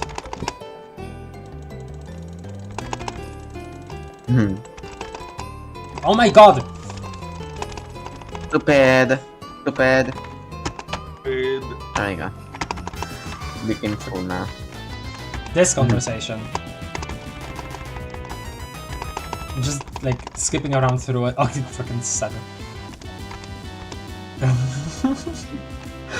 Yeah, this again here, right? Because he's obviously using this as like a way to like make others feel bad for him, maybe. But I do feel that it's on the inside. It is actually impacting how he thinks of the others and what happens later. That's always been my interpretation. I'll even settle for the kitty cat shipper cave girl. Okay, but to be fair, I'm pretty sure she's still upset with me. It's a very unfortunate, very red, and very unrequited situation I've been trying to tiptoe around for a long time, okay? Her disinterest in your advance wasn't a reflection on you at all. Oh, come on, we talked about this. Yeah, we talked about this. I see what you mean there, person in chat before. Yeah, I guess. Anyway, I don't know how you were expecting me to make any sort of traction if you just see her as the kitty cat shipper girl. She's a person with feelings, you raving douche.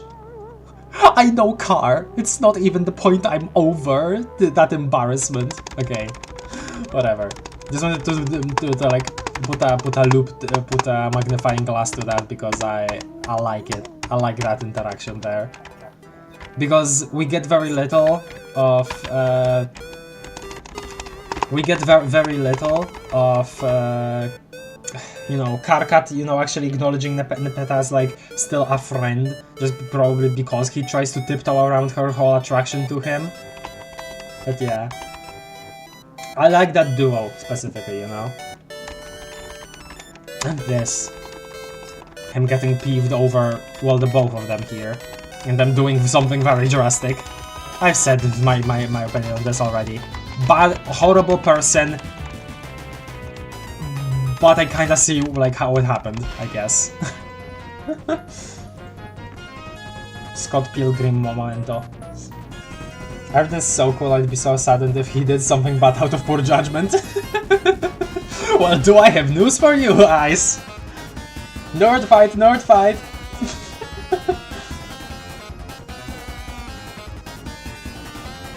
the nerds are fighting.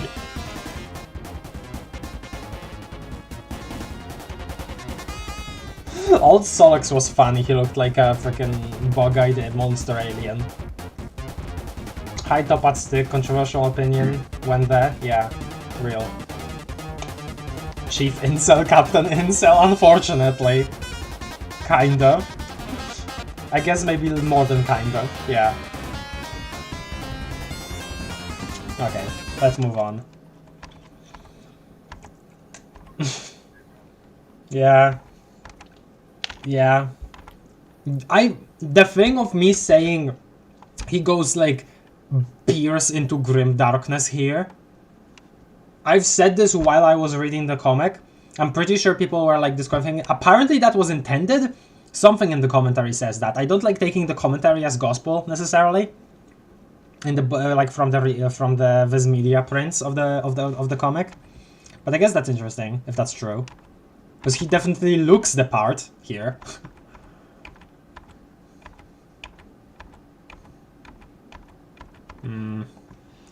Unfortunate. Very unfortunate. Not much to say other than that though. Hi Carcat. Yeah, his panic though. That's a really good moment to like character moment in general. That's yeah. Oh yeah, and his convo with like Doc Scratch here. I'm delivering this message through the console of one of my numerous unwitting yeah, hold on. Don't turn your back on the body. Yeah. What's that supposed to mean? Yeah. Oh no, this again. When this I felt so bad for Karkat at this point in the because this is the start of Murder Stack, and God, just I can feel the fear in him, right? Just seeing this friend of his being like just behaving in a way that you absolutely do not recognize, scaring you with what he's gonna do because he's talking about like murdering people, like. Yeah, you have never been so scared in your entire... like, that's a... And in general, I think that's a very well-written part, like, conversation here, too. Because you can absolutely feel the stuff with Karkat here. But the last memoir, right? Yeah. Him just getting punched in the face with seeing, like, interacting with a previous Gamzee before he, like, went mad with... Well, obviously... The soberness is part of it, but it's way more so like all of the other stuff, especially concerning his religion that he got shown, I guess. Way more of that. And yeah, here, what I always mention when I talk about Eridan and him snapping, this whole thing where he is rejected by a future version of Karkat for him, once Karkat has already seen what he does, and this is probably part of why he is so upset and what, like, part of why he snaps eventually, yeah, everything like that. Examine Tavros, the investigation, she's being a little silly. It's a little, yeah. Not have much to say here. Just Murder Stack is a doozy. Yeah, sure. Oh yeah, this. It's a good panel. Naturally, what everyone does when they are scared, taking time to write in chat, oh god, man, oh no. I mean, it's an expression of that, at least. Like, I would see myself doing that, honestly.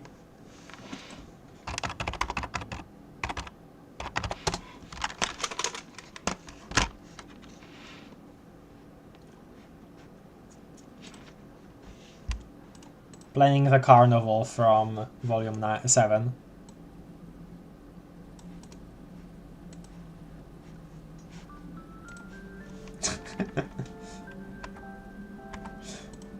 God, okay, I don't want to play... Whatever, man. Whatever, man. Why here? Yeah, John, yeah. John, I'm not a homosexual, Egbert, yeah. Rufio!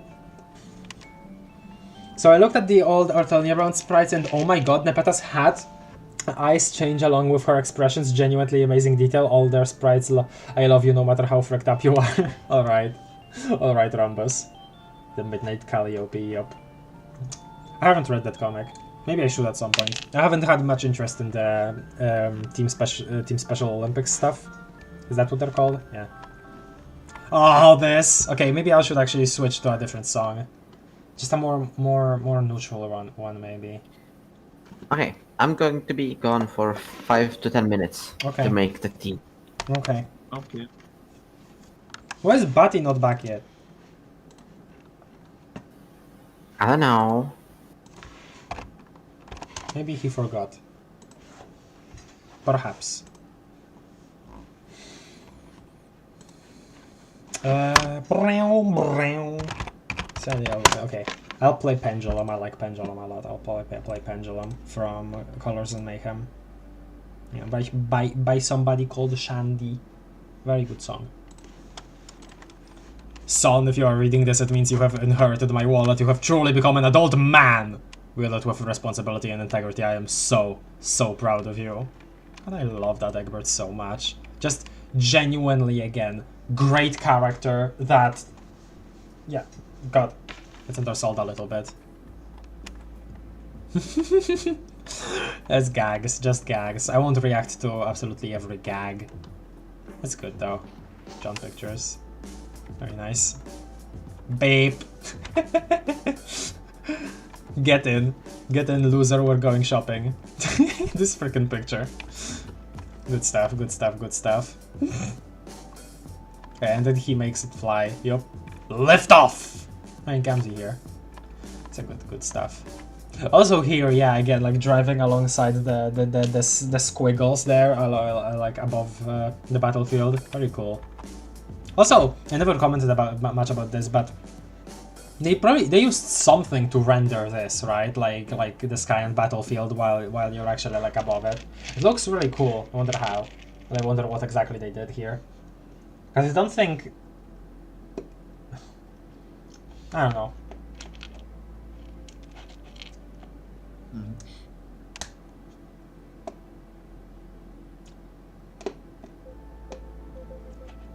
Pendulum makes me feel incredibly tempted to make another Damara flash, but like in the middle of a fun adventure that doesn't even exist, so it won't ever happen.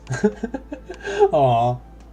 That's okay. I like your... I absolutely... I admire your dedication to her and how you make those fan-made flashes a lot. That's like something that's like so admirable in my eyes. We actually see all these weird platforms surrounding the battlefield up close. Yeah, that's what I'm saying. Hi there, Captain Strawberry.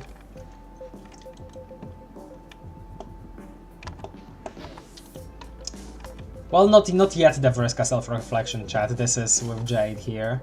Which, John, I already found your dad. Yeah, talking about where to find him exactly, but not exactly where. A castle, but there are many castles on the Sky and Battlefield. Man, that's a whole thing. Mr. Karkat. What's with Karkat here? Ah, wait, was it? Yeah, so first this is the scared Karkat trying to reach out to John. John tries to take initiative, but he can't like point to a specific point in time to contact him in. So he just, yeah, gosh, that's... And yeah, and him just being scared, absolutely scared here, trying to save with Solid. Everything here. Also the teeth thing is funny. That's always been a very silly thing, how that just makes him not have a lisp somehow. Okay, like, okay, man. Attack of Terezi. Blocked, yeah, I remember. Honk, yeah. And then Terezi can't contact him because he blocked her. Oh, with yeah! Equius. I remember liking this here conversation specifically. I don't exactly remember why now. But this is also something, right? We already talked about Equius in general. Again, won't read the whole thing, right? We're not gonna do that. Right, her arriving here. It starts thinking that, yeah, frickin' Vriska is the one that turned into a vampire. Obviously. Oh, and this... Won't play this whole thing, obviously, but like...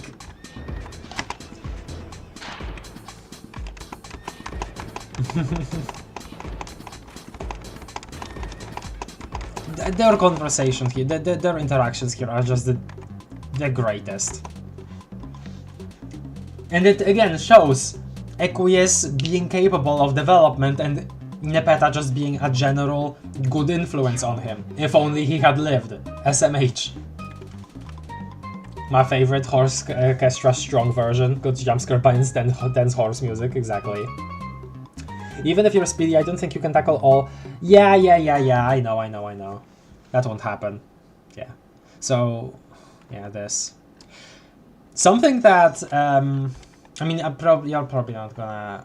I don't think there's ever been a person here in chat that has recognized my reference to Hatchetfield, but at one point I started imagining this scene as the final part of the titular song from Nerdy Prudes Must Die, specifically the part where, well, I won't spoil it, I guess, but yeah, it felt some parts of it felt very fitting. And I was like imagining this whole animation to it, but I never got around to like even trying because I don't animate. But there was this like whole music video I had in my mind. I'm sure some of you can relate to that feeling.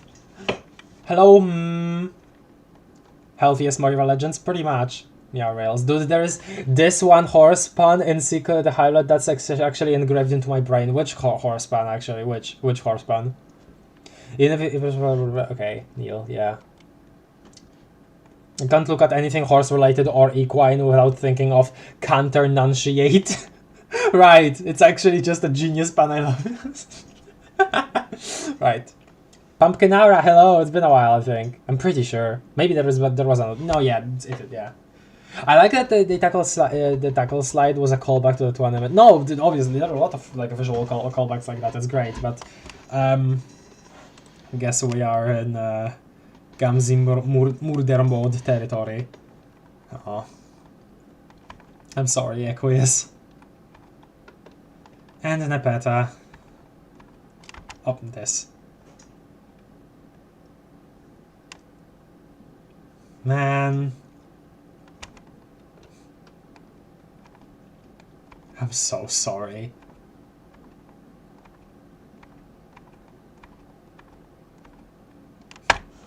And we're back to the car. Even if I didn't really like Equius all that much, I totally agree that if he lived, he could have been developed more and be way cooler. Nepeta was already perfect though, meow. Okay. Lots of people wouldn't call her perfect, but yo, I understand that obviously, because I like her too.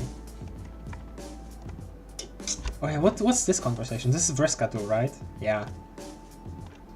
This is Vriska spilling the beans about her whole thing here a little. Oh man, this panel is great. This is Vriska talking about her past and trying to open up a little about how she's like... And I like it. Okay, obviously it's a little harsh to explain without saying some of the stuff that we don't know yet at this point in the comic, right? But I do definitely like how John is trying to understand, right? Like he's... No, Vriska, please, I'm sorry. I still think murder is wrong. I'm trying to understand, but like I think we need to meet ourselves on that front at least. I remember that was a thing here. It's a good conversation, this here. It's a very good conversation. I know this panel is symbolism, but it just looks like John is looking at it. No, please. Dave Peta means Nepeta is still with us, even if only in spirit. I wish she still had Equius though. She kind of has, but it's also weird because, you know, Halquius is a version of Dave's bro, and Dave's sprite is with Nepeta in sprite form, so that whole relation there is quite weird when you get into the nitty-gritty of the relations of the characters that are part of the sprites.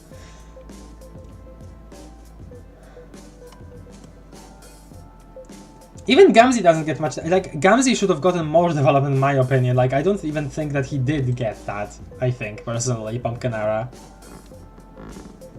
More bad news. Did not receive message from, yeah. Aww. Just don't let her drink your blood, it's all mine, remember? There's still such like a little banter thing, like a little sweet banter thing from Terezi there. He didn't even get to see it. Before crap went loose in Act 6 with the relations, which, again, it made sense, really, but it was still sad to see what happened exactly with between Karkat and Terezi in Act 6. Wish they could have shown us that they were still good friends, at least in, like, you know, post retcon territory. I wish. Not much to say here because I don't remember the specific. Oh yeah. Because we're talking about here Mindfang for the first time, and we're seeing an adult troll for the first time. Which at this point in the comic, I didn't think that it would ever happen. But so it was this part was really cool. So definitely definitely like first exposure to us thinking, okay, Vriska trying to be like this person that she didn't know personally, but her read about, thinking that she has to be exactly like her. That whole thing, yeah. The art for and the writing for Vriska John chat, that Vriska John chat is so good. I absolutely agree, yeah. Oh, and this here, they do get to talk with through Solox a little. And Cowcat gets denied it by Solox, which there's kind of a moment of levity in this. Poke, Pap. Hope you're all right. Oh. Oh, it's this. That's right. Okay, now the music is appropriate. We're getting Radia pestering this Davy here, which it's implied that at this point in time he also actually did get some messages from that Radia, but like I guess this is a version where this is a memory of that event, and he's, you know, realizing that he's in a dream bubble. Which also, this is a really good scene to, like, in general, even introduce us to dream bubbles too. It's vibes, definitely. I'll say it's vibes. Once someone makes amends with the fact that they reached true inner Gamzee enlightenment. Hold on, what? I think Gamzee had as much development as needed since it was planned from the beginning and through. Gamzee is nothing more than a jokey juggalo gag that doesn't have room for development. I would absolutely disagree with that, Cookie. Hello, Batty. Sorry, I was in the middle of a rant here. What happened? What happened? I'm here. What happened? Cookie, have you told that to Azur? I feel like he would like yell at you or something. I need to catch up. I need to catch up with the stream. Shit. No, you don't. I was watching. You can just look at the chat. You don't have to catch No, up. I don't have the chat up right now. That's it. I don't have the chat up right now. What? Yeah, I mean, like opening the chat.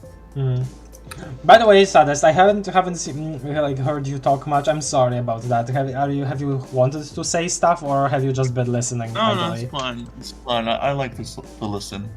Okay. Actually, Why does it give me? I search up SZ Craft 20. Why is it giving me Technoblade videos? Okay. Cookie. Actually, I did tell Azur that we both think that LOL. I need to have a chat with that man, okay? Because we had conversations in our DMs about how Gamzee was done dirty. What are you guys talking about? Oh. Cookie, I have to have a conversation with that man, okay? He's playing both fronts here, I see. It really is. I'm gonna be really honest. I kind of ended up not thinking much about Gamzee. That makes sense. Listen, I think that most people wouldn't. I think that makes sense, Batty. But I'm just weird, okay? The thing is, because like he didn't even get any dialogue. He got barely dialogue, and most people remember him for going crazy and shit. Well, that's the thing, right? Because he was more than him going crazy, and he had like a whole slew of reasons to go crazy, but people forget about that part. That's why I always make the point of it would have been nice to, you know, peer into his mind a little after he went mad, and maybe like at the point where he was with Caliborn. That would have been nice to see more of Gamzee in that section, but blah. That's still what I think. I think the closest we got to his inner turmoil was when Kanaya just sawed him in half. I think that's the closest we got. I think that's the closest we've gotten to seeing his inner turmoil. Well, holy shit. Well, before then, when Gamzee had a moment of clarity in front of Terezi, that made all of the difference for me personally when it comes to his character, and I was like, I don't know. I genuinely forgot everything that happened in Game Over. Then I don't know what to tell you then. Yeah, As I just later kind of that thought they of him hear as craft footsteps getting closer by the second very aggressively. I wouldn't be that aggressive about it. Come on. I think she went on to do. She did. Oh god, you guys are like talking about Arena. Because see, there is so many messages right now. You guys are having like a full blown discussion about Arena. I'm sorry, I'm missing all of that. I'm sorry. It makes you guys, if it makes you feel better, Gamzee is my second favorite show. No, I don't doubt that at least. No, I'm being a little too like extreme here. Sorry. While we're all talking about What's Mindfang, happening here? I was talking about Gamzee, and apparently chat is arguing about Mindfang, or maybe not arguing. I'm still trying to figure out what the hell is happening here. I'm sorry, there are a lot of messages here. Thank you guys for being so like engaged, but like also it's really hard for me sometimes. While we're all talking about Mindfang, I want to say it took me an embarrassingly long amount of time to notice that she is the Captain Hook to the Summoner's Peter Pan. I don't think I ever realized that, but that makes sense, yeah. Hello, Fangs and Chen. Craft, I think you'd gain a new perspective on that when you read the Candy epilogues, since it really puts into practice the notions of Gamzee development and how absurd it is. I almost don't want to because of that. I know what... Here's the thing. I don't doubt that there are a lot of cool like ideas about like the characters there, right? But from what I've heard about the epilogues, and again, I already, even though I didn't read them, I defended them in another like part of the stream. So please remember that. I honestly would not trust them with Gamzee. Maybe it is just because I am lost in this like my own interpretation and view of him, but I cannot see how it would be ridiculous if you attempted it. I would not. I cannot see that, at least right now. And even if I get my mind changed about that, it would suck if I get my mind changed about that, because I like thinking what I'm thinking right now, Cookie. So I don't know. Honestly, I'm just allowing the most flattering opinion I have of Gamzee is that he's basically a victim of the narrative. Well, we've already talked about that. I know. I don't think that has to be mentioned much more again.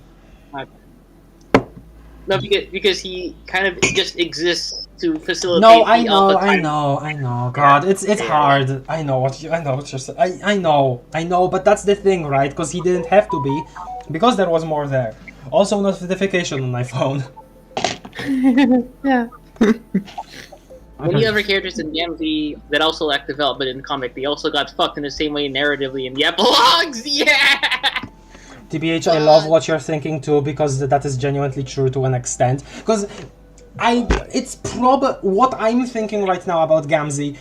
I bet that's like not a lot of it is not intentional, right? But the fact that you could look at that and you could think, hey, it could have went there. Just the fact that you can think that, that's enough for me to be like, okay, I think I will. My opinion is it's a flaw that it didn't go a little further into him, into his whole deal in his brain, and his whole relationship with his religion and how that connects to what he wants to do with Caliborn. Sorry about being so passionate about that there, because honestly, you saying that, oh, you're gonna get your mind changed by the epilogues, I got scared of that because I don't want my mind changed about him. No.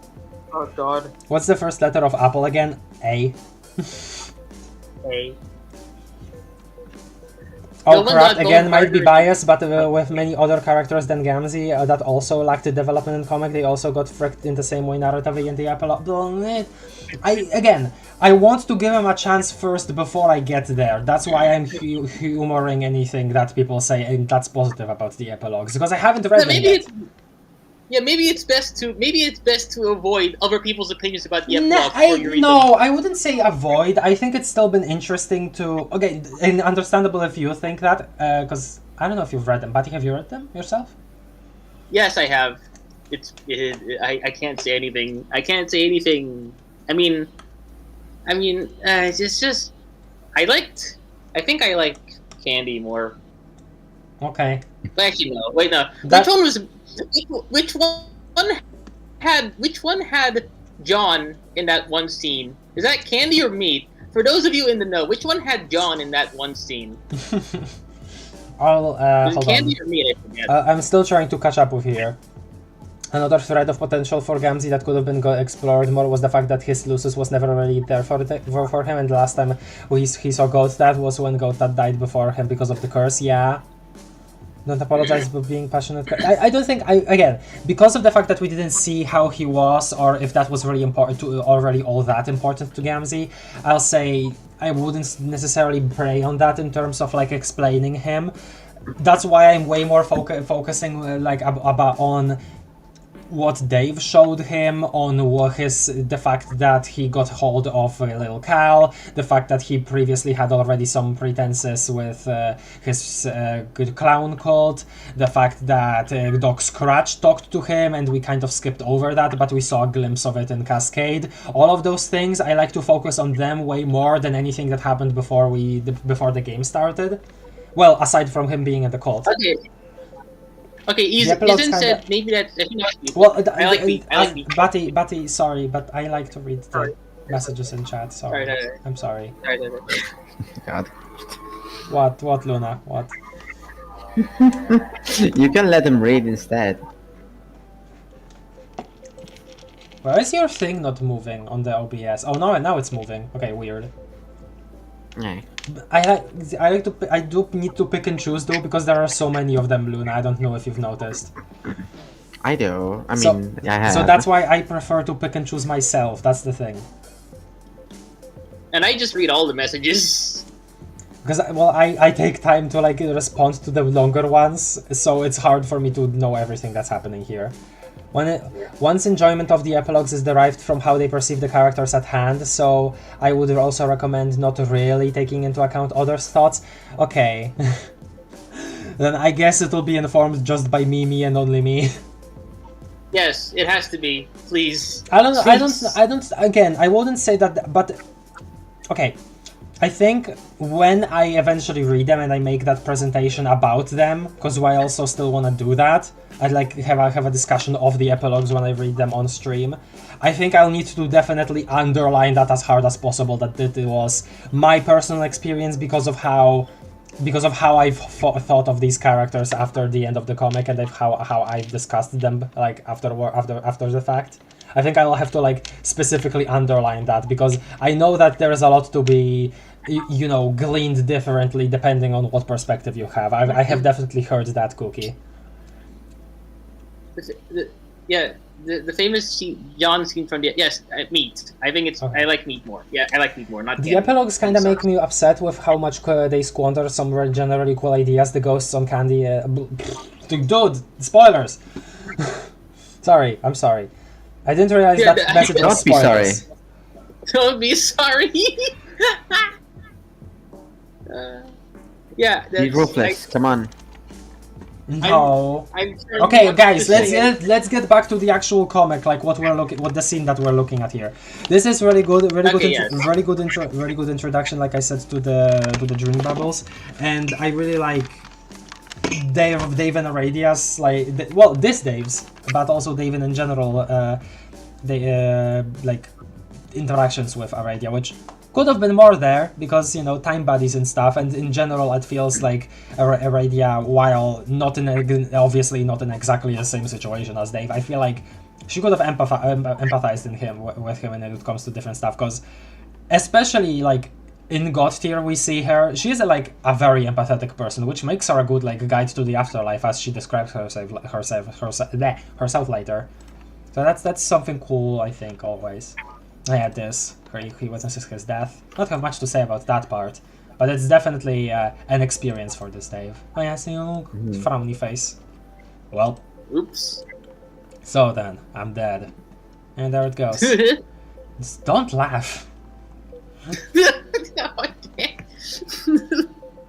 The nonchalant way in which he accepts his death. Well, no, that's the thing. It appears nonchalant, but that's because he feels like he still has to be, even in this situation. Like, that's part of his whole deal. He has to learn to not always try to be that when he doesn't need to. When at this point he's definitely hiding some feelings. I am the boat bro here. On Tavros. Because this is where he appears. Yeah. The freaking dropped. Those files better be dropped, bro. I am very much alive, and I intend to stay that way. Smile. Good, Aurelia. Good. I always liked when that was called back. When those lines were called back too. More with John and Vriska. I kind of actually forgot how long this whole interaction took. Like multiple scenes, pretty much. John, be creative. Oh right, this. Oh, so cool.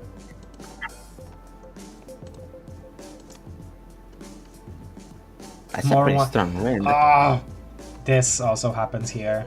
More wine for the lady? Oh.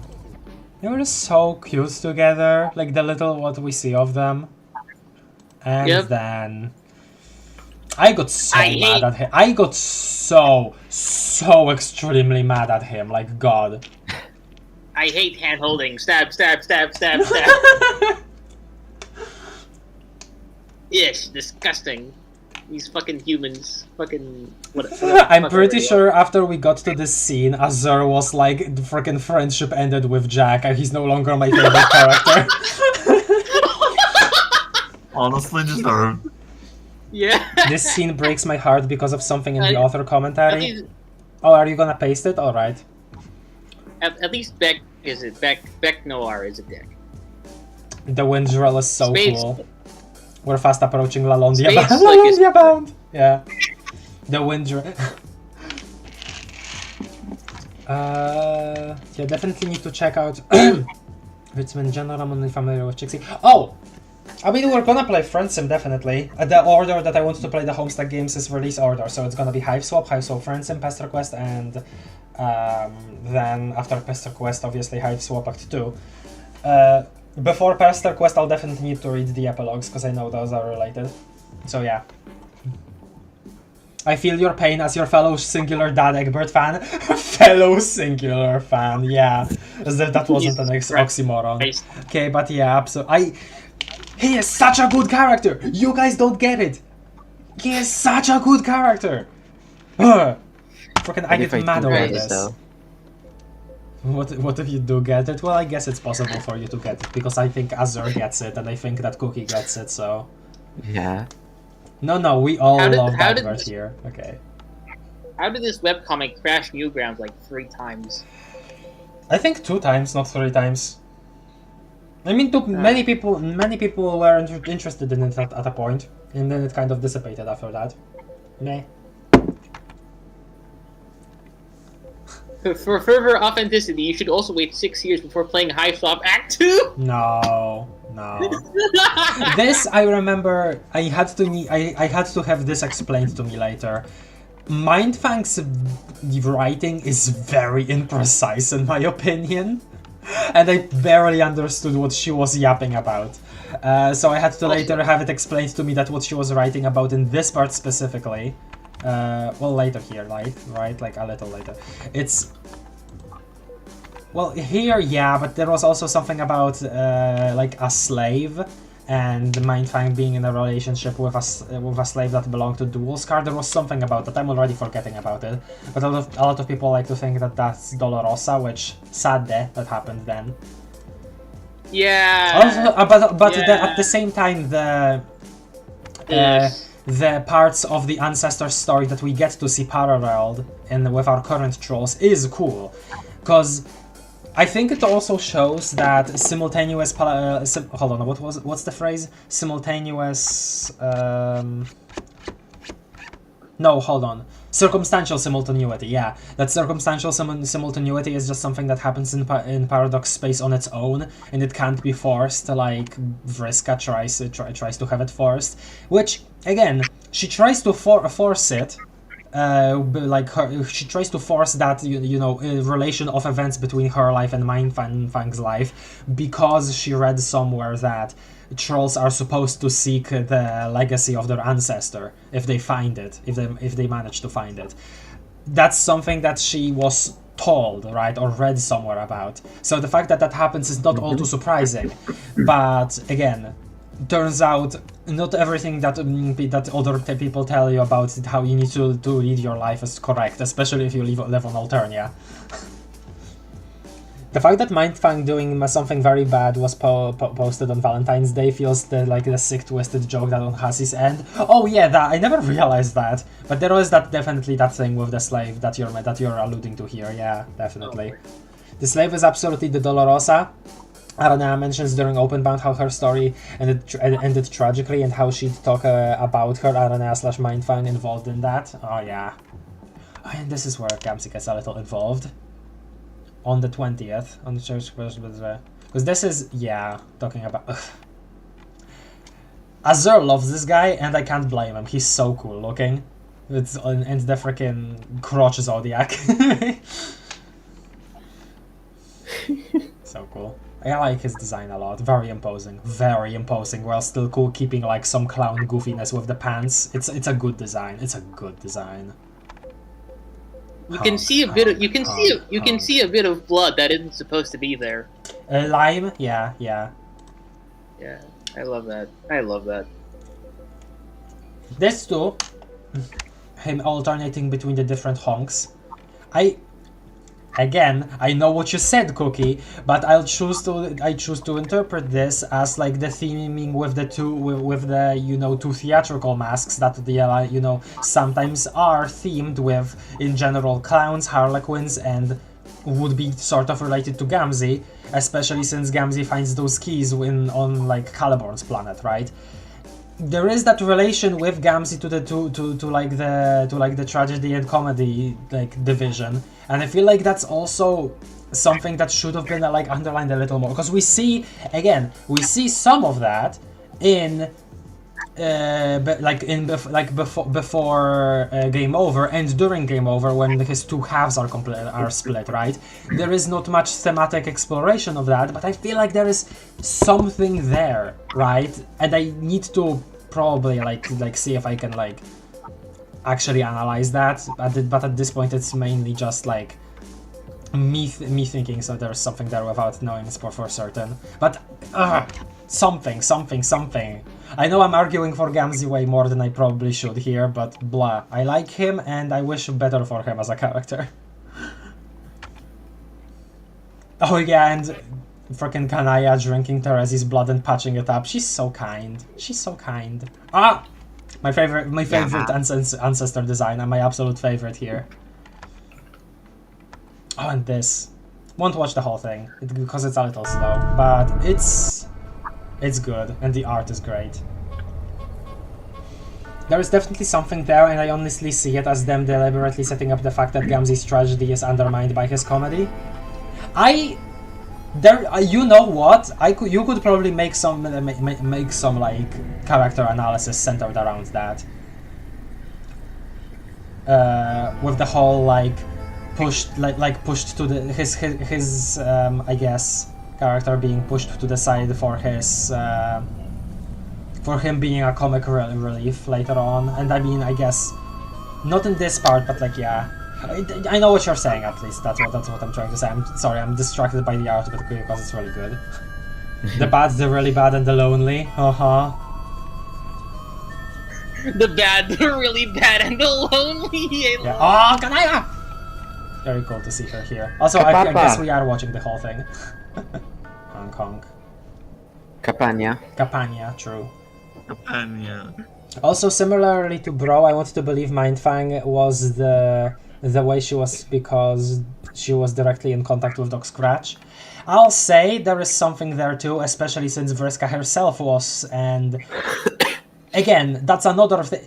Vriska, in my eyes, Vriska and Gamzee are really similar in the way that their whole like problems when it comes to them doing these horrible things, both have so many moving parts related to how they became the way they did, and I guess that it's really easy to forget these individual parts. Because I remember, for instance, recently I saw somebody mention how they don't remember that Vriska talked to Doc Scratch in the comic at all, when it definitely was underlined in Hivebent as like something important that like messed up Vriska at least a bit, you know? That was a thing that happened. I'd die on this hill, but I'd have loved if it was adult handmade, the one kicking his arse instead of AH as a moment of karmatic reprise. Yeah, I know, I understand that absolutely, Ice. Yeah. Well, she gets to have kind of like a showdown with Condes, I guess. The Ancestor art is so good in the showdown combo Falashes. Again, yeah, I remember seeking out the artist's Tumblr at some point, and now I don't remember their name again. Ah, horrible. I'm sorry. But it's really good. It's really good. Absolutely, I'd have died from an overwhelming amount of homo-romantic gayness, though. Okay. Thank you for that comment. Okay, since the chainsaw part is coming, at the halfway point of Eridan's theme, you can hear something that vaguely sounds like a chainsaw, just saying. That's oh my god, really? Really, Doc? That's crazy. Pa, pa, pa, pa, pa, pa, pa, pa. You can hear the frickin' footsteps here. Honk! I remember... Yeah, I don't know if you guys saw the Murderstock.fla animation by B. Panzu. He did this scene really well in that. I love it. I love it. It's I don't think I did, actually. Damn. Fantastic. Fuck you. Faith debunked. You are dead. Yeah, real. Real. Bye-bye, Faith Eridan. Vampire. Wait. So did it? Wait. Oh yeah. I remember something from Post-Homestuck that. Did Eridan believe that blood drinkers weren't real? I don't remember anything about that myself. Maybe that could have been a thing mentioned. Like, I think it's possible. Maybe in the like one of the first, maybe even in the first conversation between Kanaya and Eridan, back when she like pulled up her computer on her lawn, like you know that point in Hivebend. I haven't read that conversation in a long time. Like many conversations, this is again me expressing my general thoughts about Homestuck, not actually like a proper retrospective of it, which I'm glad that you guys are still enjoying. But yeah, I get what you're saying, but yeah, I do see that happening. I love it. I love it. Science. I think Lazy Lass drew them. I'm not sure about the ancestors, but I'm definitely sure that Lazy Lass drew the Troll Kid sprites in the Fantasy Showdown combo. I'll see. I think those are a slightly different sprite, but I'll see.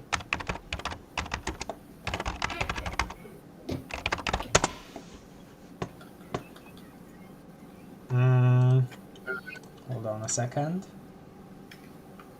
Actually, I could just look here. Hold on. No, wrong. Credits. Art credits. I think it was Lexi, actually. Because if I look... Blah. Doesn't actually link back. Hold on. Copy link. Alexandra Douglas. Is this a style that's similar? Kind of, I guess. Hold on a second. Blakeslee Homestuck Flash.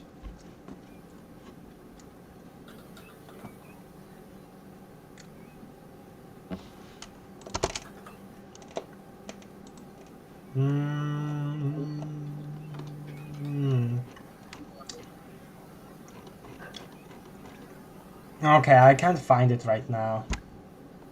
She did draw the really cool looking God tier Jade from Cascade though.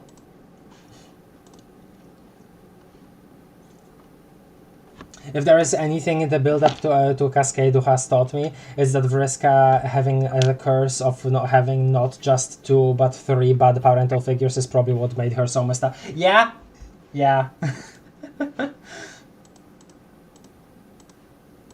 I'll say. Okay. Well, I'll say. Red feelings towards Kanaya here. Bijak Noir. I'm not even gonna say anything. Good. Also, I didn't know they were already dead. Holy fuck. Well, but we don't see them get killed. We just know that it happens in between like scenes. Yep. No. About the offer commentary thing. when Jack Noir was looking at them, they were already dead. Oh, what? Apparently. Hold on. Yeah. Offer commentary said. Hold on. They were I'm already gonna dead look when at the. I'm gonna look for. It's what the story was posted.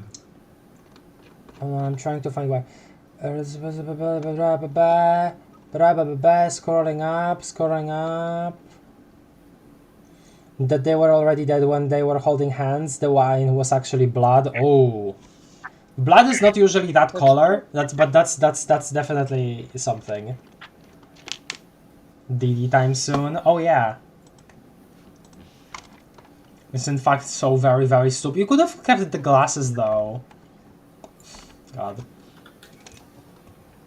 Don't stomp Dad's hat. This though. Yeah, that's stupid. God, you're so bored. God. Yeah, and I had to kill some parents for it. Oh, and there's his Stenson being doggy snacks. Overwhelming love for Jade. You couldn't do it. Yeah, I remember that happening. It's the fact that sure, this isn't her quest, but I was like a little because these things made me think this was a quest. No, but no. Yeah, Didi. Didi has always been cool. Because hold on, I'm gonna look for some music.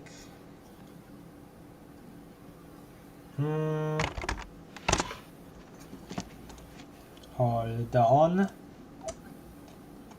Holding on. Havoc to be wrought. I don't listen to this one very much. From volume 7. It's very somber, but I feel like we're gonna be going back to some somber stuff pretty often now. Then we never see Jack's magical green sun pocket ever again. Wait, what? Yeah, he put the little cowl in himself. Oh yeah, frickin' Jack's own hammer space. That's right. I forgot that was a thing. Huh. Never gets brought up again. Which is funny also that they introduced that, considering that Carapations have, a completely different inventory system. That's honestly pretty, like different. I mean, I guess Beck's powers would mitigate that annoyance. Oh, it starts out really slowly. I forgot that was a thing. The thing for this. I like how the remains of the Black Queen are still there. Yeah. I don't have much to say here. I think I already yapped about how I love the DD enough. In general, right now I can't think of much of anything. But I'll definitely say that the fact that we see here, right? Jack is already like not thinking about the future much. He just got these godly powers and is doing whatever with them. While DD, obviously, oh god, loud. Obviously a friend of Jack's or as an associate here, because he probably isn't friends in this universe quite yet. Well, before he dies at least, because DD, obviously this DD dies. It's the fact that he is like immediately thinking about like how their society will work after this, right? Like what's the impact here of the queen being dead, of Jack be having her ring and stuff like that. I think that's really fun about him, right? He's still so practical. He still thinks about these people of theirs, while Jack is just like frick everything. That's interesting about him. Hi, CD. With Liv. Liv is back. It's been a while. I think I was very happy when I saw her. Ah! Ah! There she is. She's You are doing now the thing. future Jack Noir. Aside from doing nothing, that is. You attempt to be patient, you fail miserably. And she hops through the portal. She's at the green sun, and obviously learns how to navigate it like really well. Way better than like pointing in a direction and then committing to going on that journey for 3 years. Stop killing everything. Okay, fine, whatever. Real. This was also one of the very few times we actually see Jack in sprite mode rather than in hero mode. Yeah, that too. Like while prototype doesn't. That's true. DD is so cool. Not even the Sovereign Slayer himself could cross him. Real. But also he probably saw him as a little bit of a nag in this scenario. Soon friends will arrive. They will need your help. Hell yeah. Whose memory is this? Oh yeah, and hers. This is where we get this reveal. Like like a big part of the. Oh yeah, and we saw this in a cloud before. Big part of this like whole Cal's like timeline setup, or time loop setup. The different versions of him when one started working, when one stopped working because of weird juju stuff. Also seeing Radia pre-dev is also really nice with her whip. That's really cool. Yeah. Cow. Oh yeah, and we've been seeing the wallet here. So this is a dream bubble. We get to see that it turns back into a robot. And this is, yeah, so this really cool like set of convos, because obviously they set up, it's some really cool like character moments here in this. Won't go back to it because obviously I don't want to stretch it much, but the fact that we get all of these characters in one spot is really nice, and that it also at the same time serves to explain some of the time loop stuff with Cal. Really cool, I think. Wow. Well, with Cal and also with Doc Scratch, since we get that whole bad timeline deal here. Yep. Still don't necessarily understand it all too much, but it's something. Maybe Cookie knows better and could be explained to me, but if you were to, Cookie, don't do it here. Maybe do it in DMs. Maybe if you feel so inclined to. Because again, I'm counting on you since you're a newer reader. I know. Okay, this is something that I love. One of the genetic codes to create Doc Scratch literally required a doomed timeline to happen. Yeah.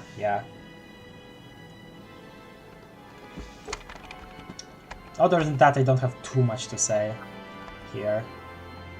And in the Tilted book. Creation of Doc Scratch. The fact that Snowman pre-Snowmaning does it too is interesting. And we get this scene where we're being talked to by the Scratch Man here. Ah, fantastic. I love this man. Okay, hold on a second. I'll play something else. Sure, let's all rock the heist. Fits our current predicament. White stuck. Yeah. I love this whole thing. Jack, like, Spades, like, just does not care about any sort of image that Doc is trying to uphold in here. Jack, stop it. Jack? Slick? Would you prefer I call you? Well, I know I just did it myself, but calling him Jack is dead naming him, so come on, man. Come on, Kraft. Yeah, I'm sorry. This is also really silly, cause it's canon that we are visiting we as MSPAR are visiting Doc Scratch here. But also it's canon that later on a future version of us also visits here. So there are like two MSPARs at once that we don't get to see because we kind of see through their eyes in this scenario.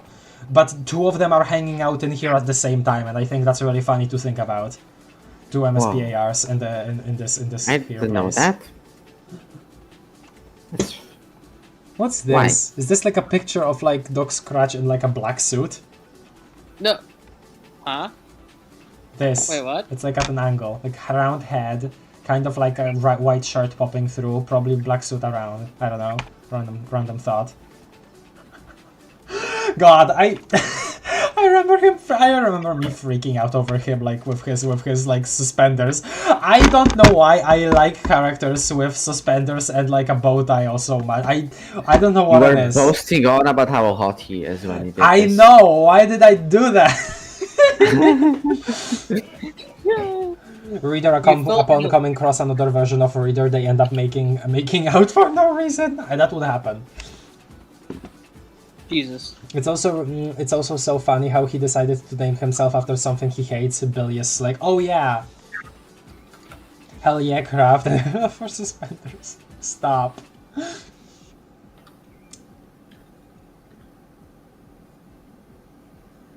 Green background is when the disc frisks up, yeah. No, yeah, Captain was a little confused for a sec. That makes sense. It looks so goofy and gets goofier when you realize he was basically a walking puppet. No. It's freaked up that we see Terezi and Karkat both dead in the same room. Maybe they were having a moment and then the clown comes and murders them. The fact that happens again, by the way, with Jack taking both of their bodies just to show Vriska in that other doomed timeline. That too.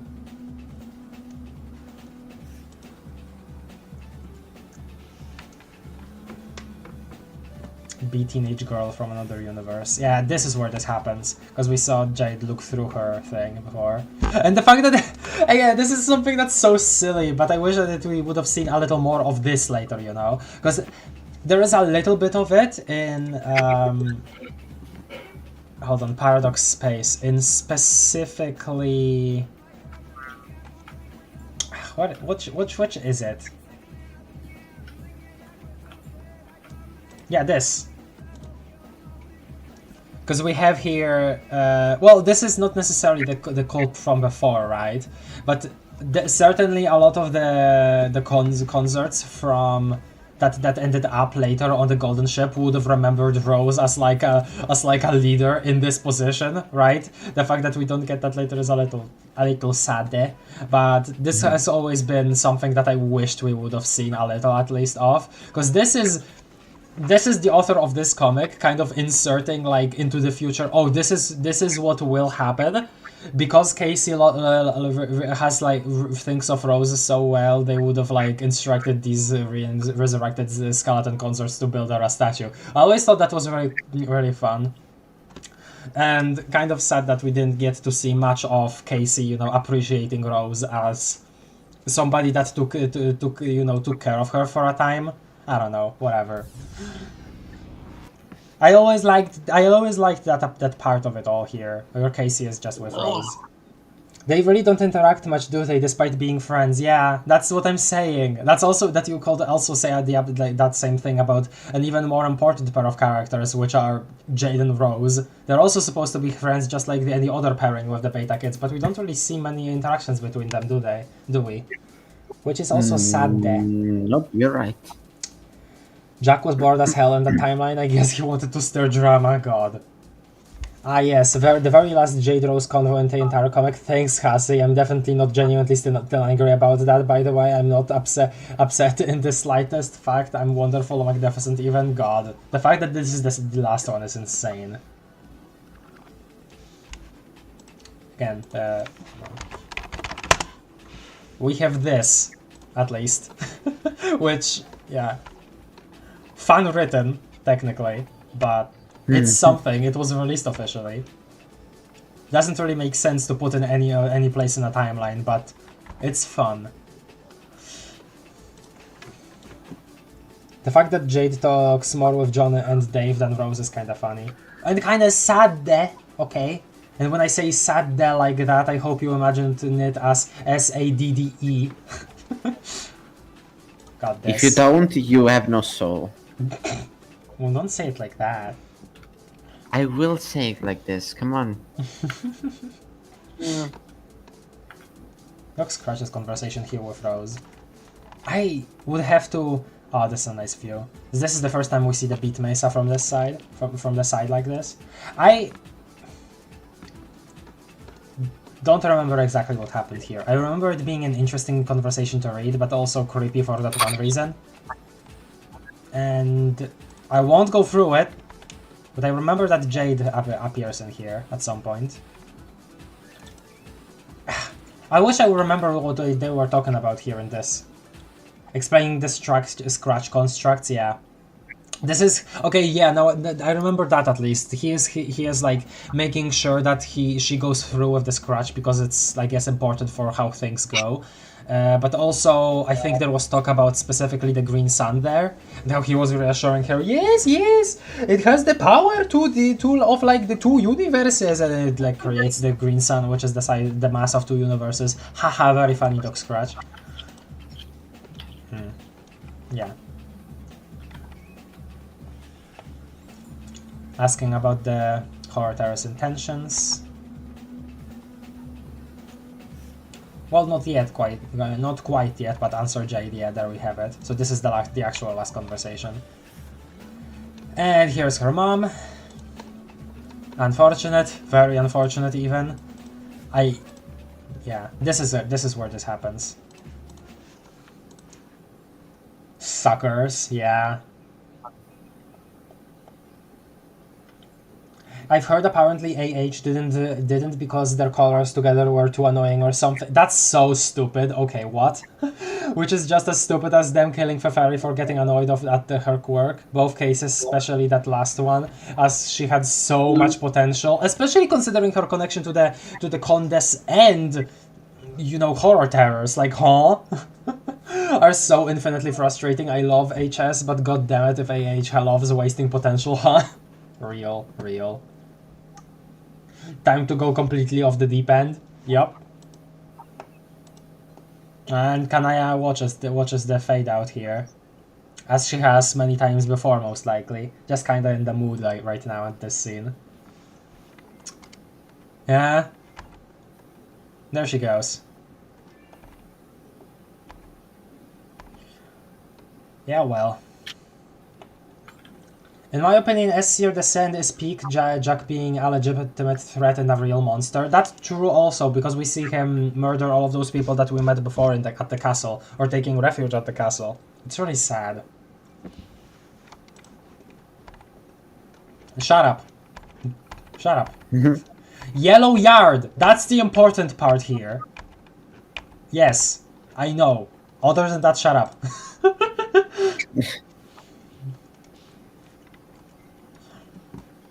It's really cool too. The drill that will pierce Skaya. I'm gonna say it again.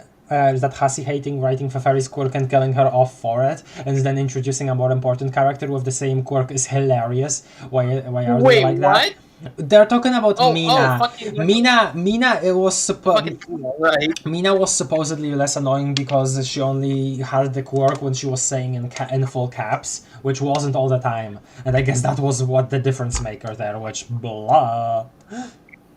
Wow. Grimdark Rose is genuinely so saddening to witness. I agree, especially because of what triggers it. Both because of how gone she is to the point she doesn't care about anything else than revenge, and on itself because by now she's so gone. No, yeah, definitely, and also because of the fact that we see before her like being a little more emotionally distant when talking about to John, which is already an achievement because she always is kind of hiding a part of herself anyway, like Dave. Well, either way, let's switch the song again.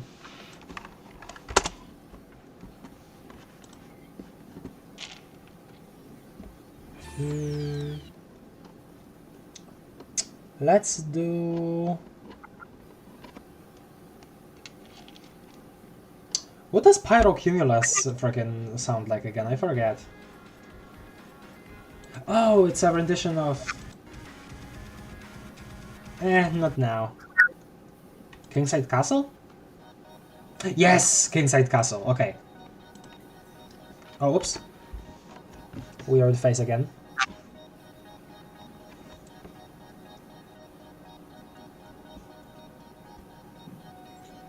They drop quirks at important moments. Fairy doesn't have all important moments, you know?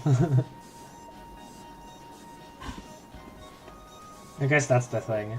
But meh. Okay, let's move on here. So, John finds this, which honestly is very interesting for me to think about, because I wonder what other universes have in this chamber at the center of the battlefield. Rose, when explaining what this is, what the tumor is, she doesn't necessarily know if this is always the case that it's here, and I would assume that it's not. It feels like a result of, you know, the cancer, which, you know, the tumor and stuff. And yeah, I wonder, right? Like, what else could have been here? What other treasure could have been here in another session? We never get that any glean into that, like with the other sessions that we get to see. Hey, so this is a funny quartet, yeah. All her sweet weapons went. She indicates in the language of plush toy pantomime that she has no idea. Breeze, right. Oh, right. John, one more thing. The frickin' growing and shrinking thing. Frickin' weird thing to mention in a note like that. Wah! There it is, Warhammer of Zillion 1 zillion. Hey, we're watching this one. CD is so cute, I'd pinch his cheek if it wasn't solid carapace. I feel like the faces could be a little more malleable.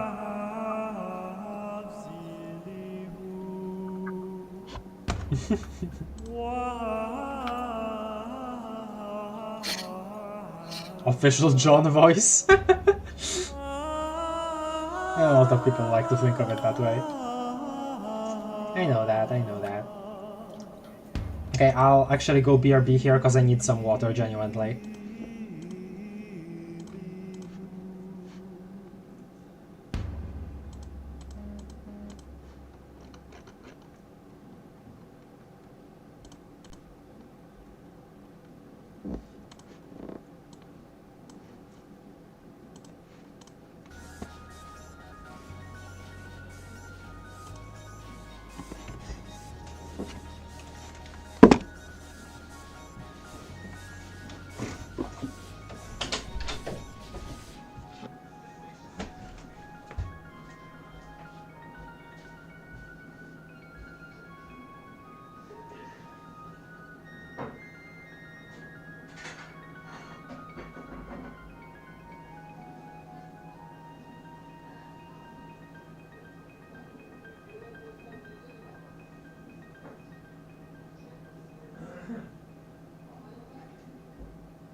I muted the wrong thing. You guys couldn't be heard on Discord, and instead the chat heard my freaking house noises.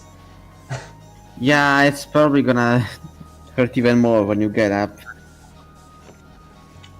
When I what? Are you like getting up fast? What? Oh, I Are you, wasn't like, getting up unmuted on. Guys, I realized that instead of muting myself, I muted Discord, so the chat couldn't hear you, but instead they heard my weird house noises. Oopsie doopsie. Nice. Oh, That was dumb of me. damn. Only a bit. I need to take some medicine in my temples. I hope I don't get Only a bit, striked for that bit of movie that was in the background, because my dad was watching a movie. Oh god. Okay. John's like Equius, but he only got the voice and Equius got the everything else. What? Rhombus, what? What? I love to imagine though that perhaps she could every once in a while still get out of English's sight and do her own thing, whatever she wanted to. Oh, yeah. Talking about adult Damara. Well, Other adult Damara. Right. Taller Damara, yeah.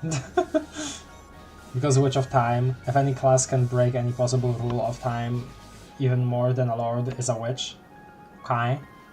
If you think so.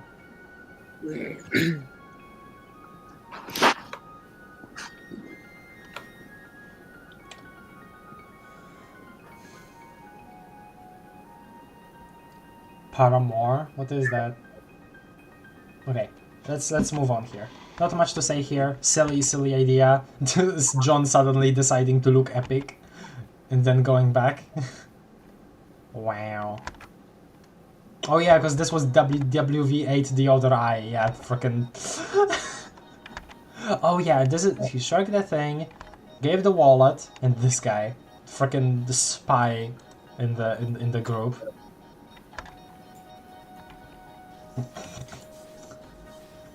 Don't tell me your computer was in the wallet you just gave to that guy! Damn it, John! God. Huh? Oh, it looks so cool from a distance. Approach the grim darkness. This is where, yeah, yeah. Yeah, I will be waiting. Alright, let's get to this. That's Won't be playing the whole thing once more, but I will, even for just a second, I'll have to appreciate how cool this flash is. It is just so cool. yeah, it's really awesome. And again, I'm overusing the word underline probably, but it underlines like the gravitas of the deaths of these two parents so well, because this is Rose right after finding out, well, both being like having massive influence from the horror terrors, right? But it was initially triggered by her finding out that her mom is dead, right? And seeing that here in the very beginning of this like walk around, you can interact with the parents, and it's like nothing of interest up here. At this point she just feels completely empty, and it's just like wow. And also I just you know, getting to explore this castle is great. Yeah. This page is awesome. Yeah, it's great. Getting to explore Sky Castle here is great. Oh my god, my keyboard. Judgment Hall. Shut up. Getting to again. Sorry, I'm repeating myself, but this. Later on in the game, getting to see some of these books that the Prospitians were writing, especially in relation to the cloud mirages. That's always been a part of the world building that I really enjoyed. The fact that because these Skyan mirages exist, the Prospitians write books about what they see in there. I think that I always thought that was really interesting. And later we get to see these like people that have taken refuge in here. God, like there is so many little things that I really appreciate about this one as somebody that really enjoys the world that was created by like in this comic. So this is definitely one of my favorites. A series of banners is titled They Wait. They wait for he who would extinguish candles whilst fanning a fire. They wait for she who would thaw solid flesh and resolve it into a dew. They wait for she who will breed lilacs out of the dead land. They wait for he who would drop it like it's hot while the pimp's in the crib. Which I guess referred to Dave Peta in the end, question mark? Not Dave, main Dave, I guess? Drop it like it's hot. What? Well, because the pimp refers to Lord English and Dave was not there. Dave Peta was, and they dropped it like it's hot, you know. Oh, God.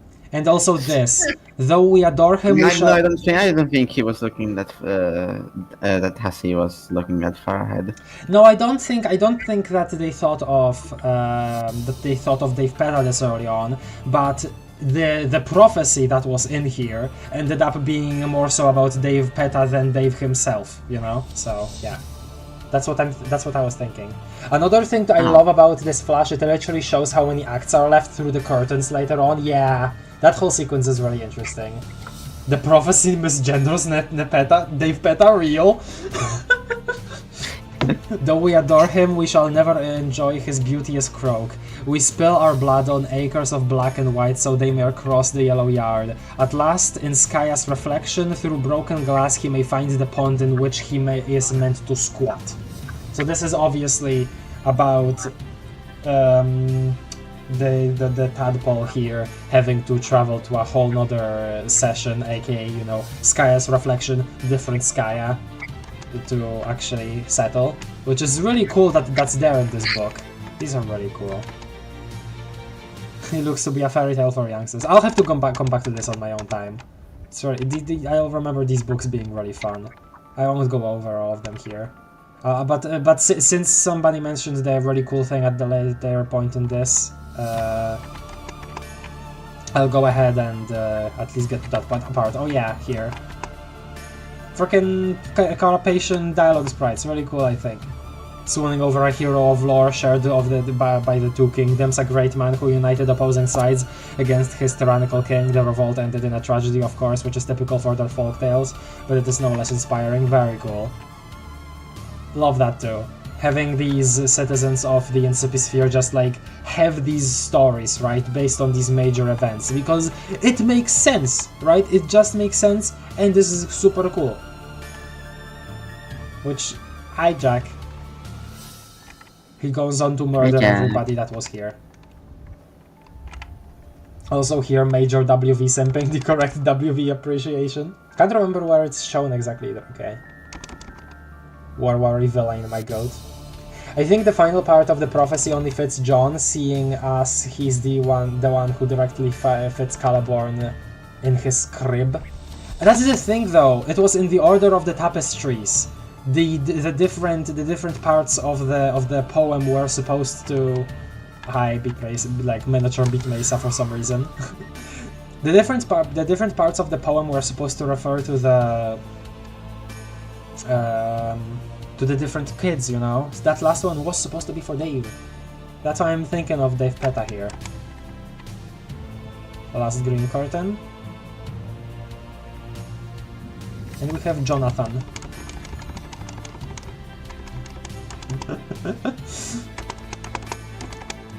God. I do like how you can definitely, I guess in the end after this dialogue, right, sense that Rose is a bit, her mood is a bit lightened by John being here. That's at least what I've always like felt.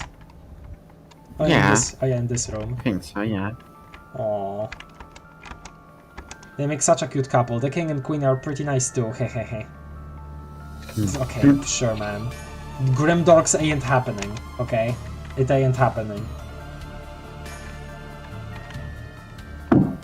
Okay.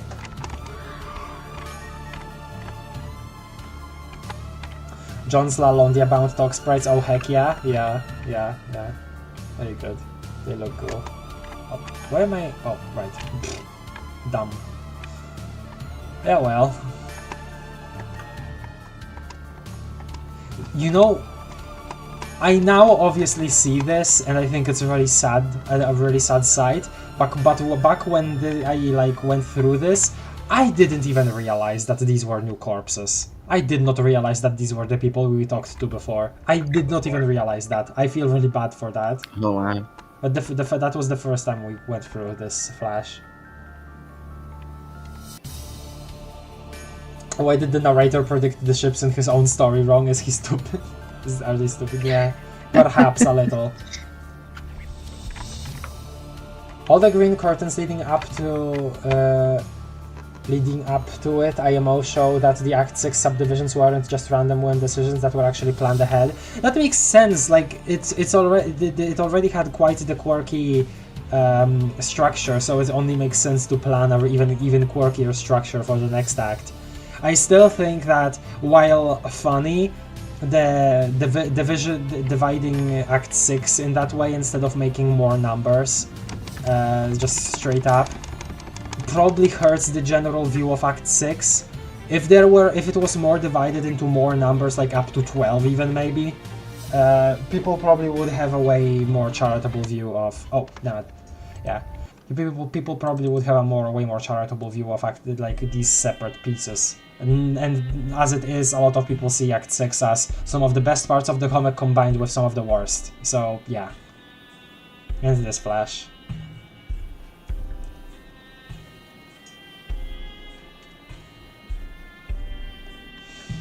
Oh man.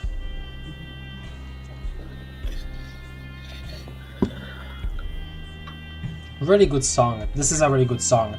You get a really short rendition of it here. Like it's like a cut. You basically get the beginning and the very end of the song in here. While the whole thing is really good. I think you should listen to it, guys. And this. I knew this wasn't the end of John, but still hit like a ton of bricks when I saw this. God. So underrated, I love it so much. I think it's so underrated because it doesn't have a name. I think that hurts a lot of Flashes when it comes to being remembered too. Oh yeah. Hell yeah. Hell yeah, Rose.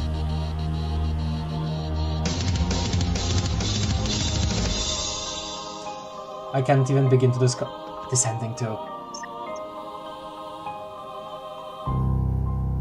Very cool. So good, so good.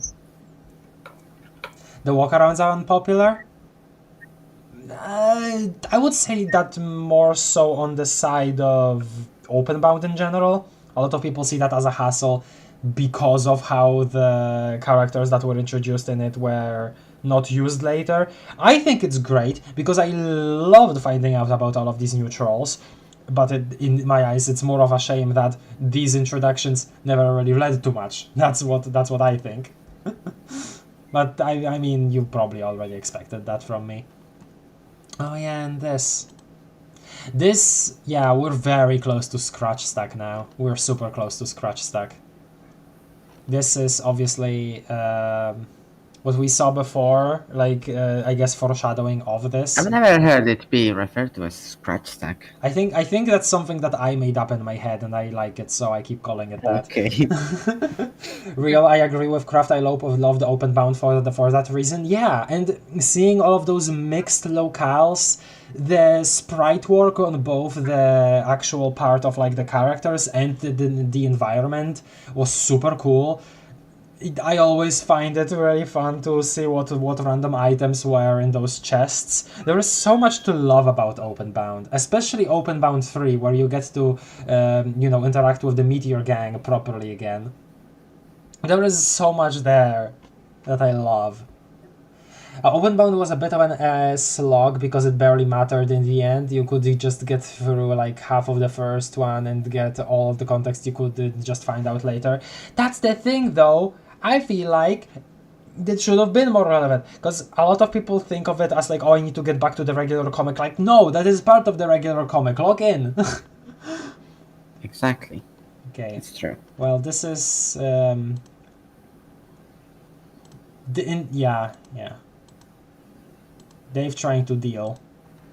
I think this is the point where he says that he had like, while he considers Dave Bro more of a hero than he is, he didn't really love him. That's something that he says in this conversation, I'm pretty sure.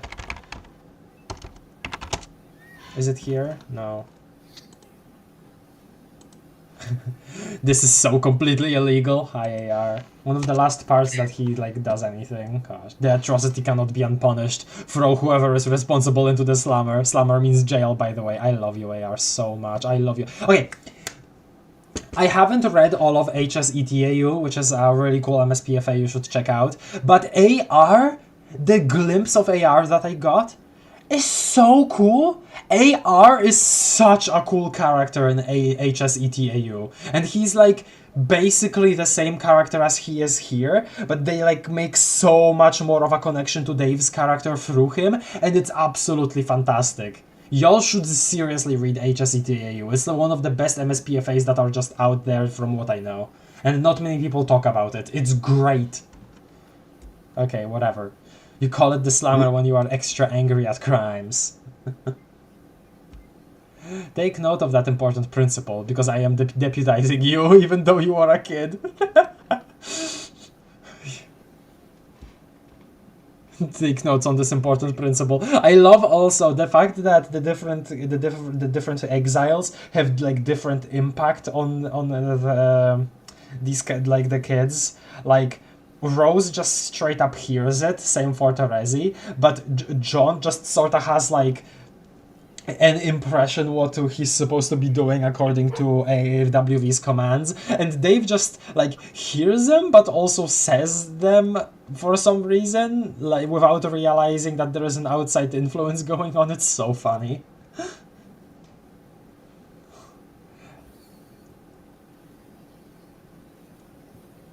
I did. Let's just say that there was a part involving Karkat and Jack that legitimately broke me. You probably know which. At this point, I probably don't. I need to reread it, to be perfectly honest. And we never got any more about her, and she had a lot of story and potential. God, we are talking about a lot about characters having potential and being squandered. We are mentioning that a lot this stream, aren't we? Just couldn't get answers. Yeah, I know what's your opinion. I know. I understand. Guys, I swear we like Homestuck.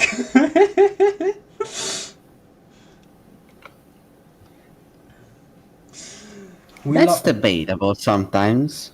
No.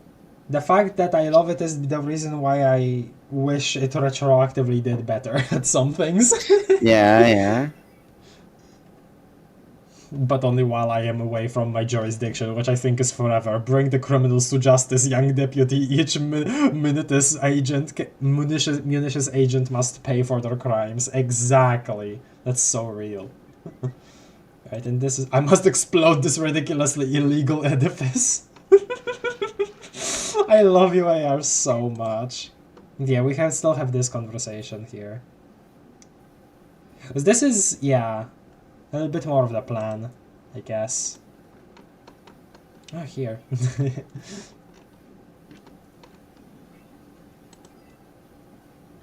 Yeah, better. I won't go through this because again, blah, but you know. Is it? Yeah. This is our lead up to Scratch Stack. And this is also end of year 2, which again, insane that all of this stuff happened within 2 years. Absolutely crazy. And at the same time, I feel like if Hasi was going slower later, then should have taken more breaks. Or a break to, like, you know, make something else, write something else. Homestuck fans are also Homestuck's biggest haters, biggest criticizers more so, and I don't think that's a bad thing.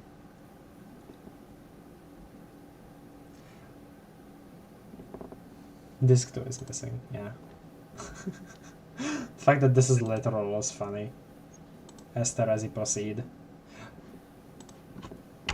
Blank. Can't control Terezi. No game disc. Terezi, proceed? You can't simply be an HS fan without hating the comic every 2 seconds, then loving it again. That's the thing, I love it as a whole. There are things here that, you know, I need to bring up like every single time I get through it, because of certain stuff. You know how it is. You know how it is.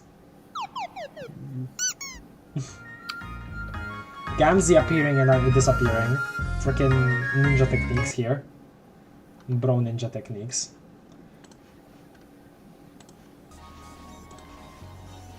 Yeah, I'll get through this quicker. I think I need to tap out. That's alright, I know it's late. My head hurts. I'm gonna go soon too. Is that right? Yeah, I know. I like the flashes that are just collections of music. I like those a lot. Sorry. Over like I like Homestuck. Fine. From Equius's deal to the non-relationship of Rufio and Horus, it's just like so...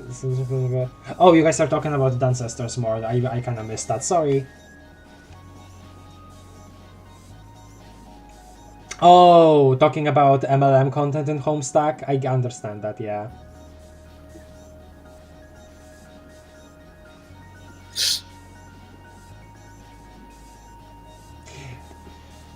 I am not. I don't know how to say it. Honestly, my criticism of Homestuck are very few and far between, even when it comes to more divisive sections like the epilogues in Act 6. Alright. That's alright.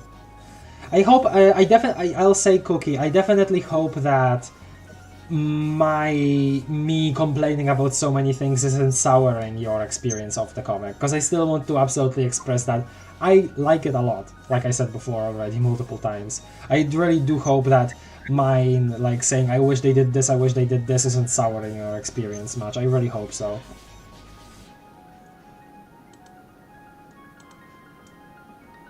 But yeah. Who's this douche? Big. I'm gonna give you a great song now by Oh yeah, Eddie. this is an actual like music, like this is actually an actual like video from YouTube where somebody like plays a record. It's not, this is like somebody random from YouTube. Kind of wish, hold on, Minecraft external, kind of weird that this isn't like credited anywhere, even in the collection, as like who made that video, because it's on YouTube. Just somebody playing a vinyl of the like that song. Alright, yeah, I'm gonna go now. Alright, I'll see you guys later. Sorry I couldn't stick around more. That's okay. Bye, buddy. I bye, enjoyed buddy. your comments while they were there. Yeah, alright. See you guys later. Bye. It's not souring anything, actually. I'm really passionate about discussion, whether it's critical or not, and I'm honestly glad I sticked around long enough for that stuff. Okay. Eddie Morton's Midnight. Yeah. Big sleeve. Yeah, there we go. Disc 2. Should have put it in the other thing first! Terezi, what are you doing now? This is a really cool animation. Like, this was also done in Flash. That's really cool. Capture log disc. Examine chests. Red Glare outfit. Yay. Pyro Spite.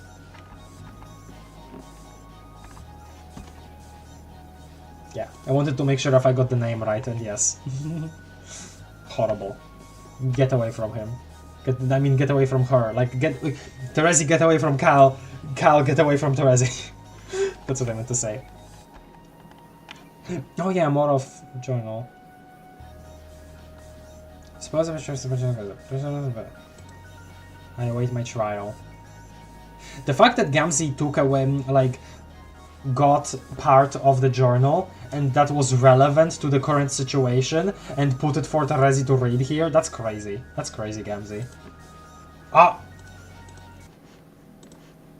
Terezi owns! Okay, I'll watch this one in full too. It's just too good to miss.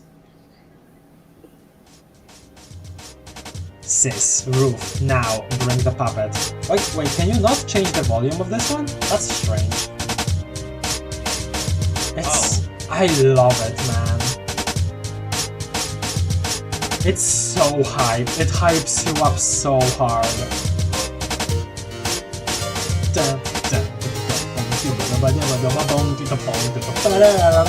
And there aren't even any Terezi leitmotifs in here, it's just the harpsichord, but it feels so Terezi. The Tereziness is radiating off of my screen right now. Imagery is stunning, I agree. Absolutely amazing. I remember I replayed this so many times when I first saw it. Hell yeah, man.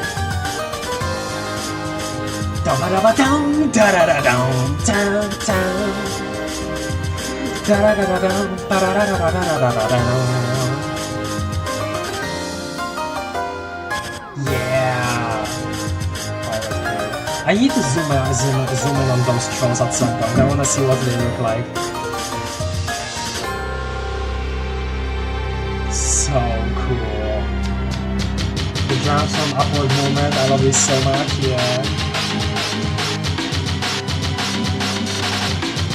Hell yes.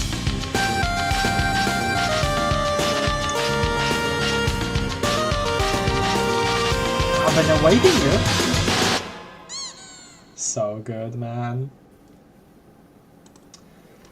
The absolute greatest. Oh yeah, and more of this. Getting more, see, and these are the parts that I actually enjoy from Mindfang's journal, because They are in shorter parts. I don't like long boxes of text. I'm allergic to them. I don't know what's happening when I see a very long box of text, like uniform text.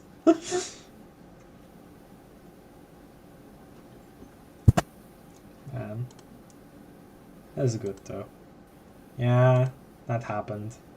Freaking very horrible. But also y'all look so cool. This is just making me think of Before Us. No, After Us, sorry. After Us, that one Homestuck animation. Fantastic work. Mm-hmm. You know the one that I'm talking about.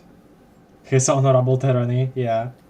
Yeah, we all do, don't worry. Just some guy.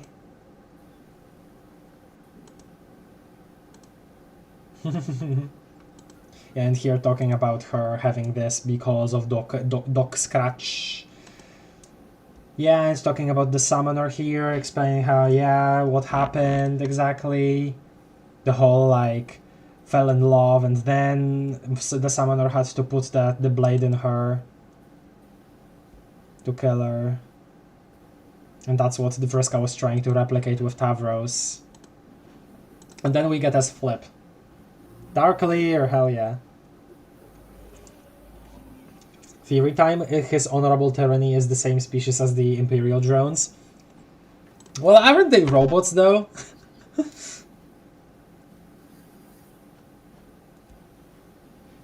This is good too. Okay, I won't watch the whole thing because I don't want to like read all of the dialogue again, but this tomb is messed up. Their bodies in those tubes, god.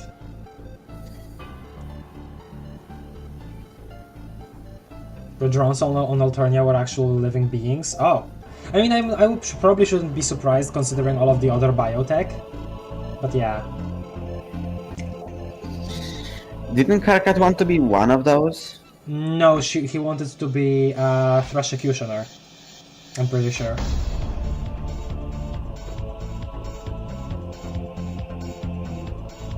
Which was also kind of like a soldier. But like, how would he become a drone? He's not a drone. He's a troll. Yes, exchange though. This is serious business, Vriska. See? It bought me Deadly Cane and my cool coin.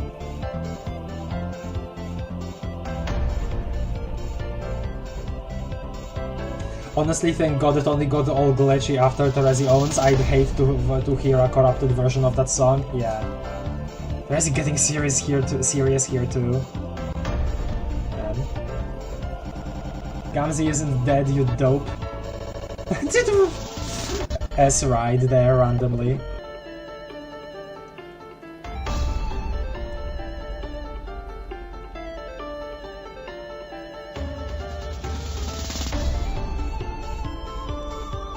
Remind me, Cookie, are Threshucutioners like soldiers? This song has a whole different meaning if you read Karkat Goes to a Convention. I mean to read it at some point. I really want to. I really want to.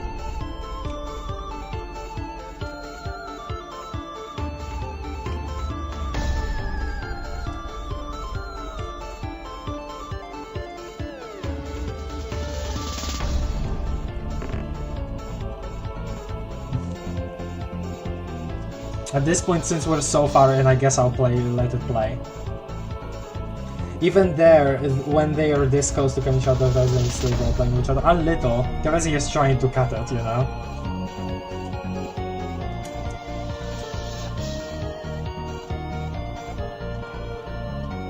I haven't read it yet, but I like the song without the glitches. It is good. It's good that the actual album has a glitchless version. Though if you read some of the comments under the re-upload of this song, some people are like, man, without the glitches this just song feels wrong. Threshucutioners were among the highest ranking soldiers in the Imperial Condescension's army. So if that is the case, I wonder if they were like just Violet Bloods maybe? Because like if Limebloods were killed off and somebody that the Condes especially didn't like, a group that the Condes especially didn't like, then would that mean that Trash Executioners were actually Violet Bloods largely? Karkat wanted to be a Fresh Executioner but thought he couldn't make it because they'd call him for his mutant blood, yeah. He wanted to, because like despite that fact that he knew that he would be called for that, he still wanted to, he still wanted acceptance from the society, which is like, dude, no. Like, the way that the Alternian society, like troll society was because of the Condes and stuff, even then they wouldn't accept. Like, it's just such a hard moment, like thing for Karkat. Like, Karkat's general situation is just so bad in that case. The Violet Bloods were Laugh Assassins. Wouldn't that be Purple Bloods? Question mark? And Subjugulators?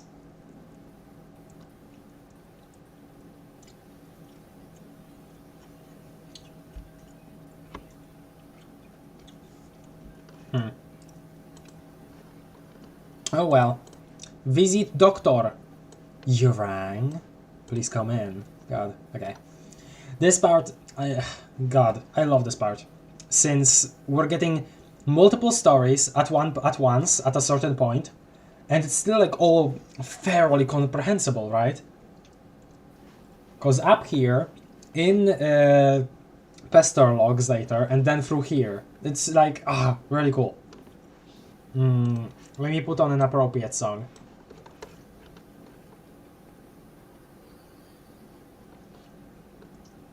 Hey, how you doing, Luna? Sleepy. Very. I believe we can get through this. If we pull a little more, we can get through to at the end of Act 5 at least. If you go a little faster, maybe. Let's play White Host Green Room. Yeah, there we go. Appropriate.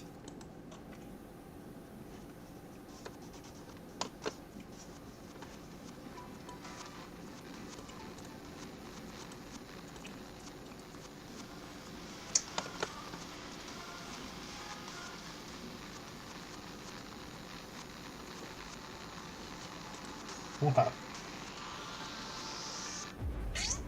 Best reveals, best panels, best logs, best presentation format, all around 10 out of 10. I agree, Cookie. No complaints about Scratch Stack, honestly.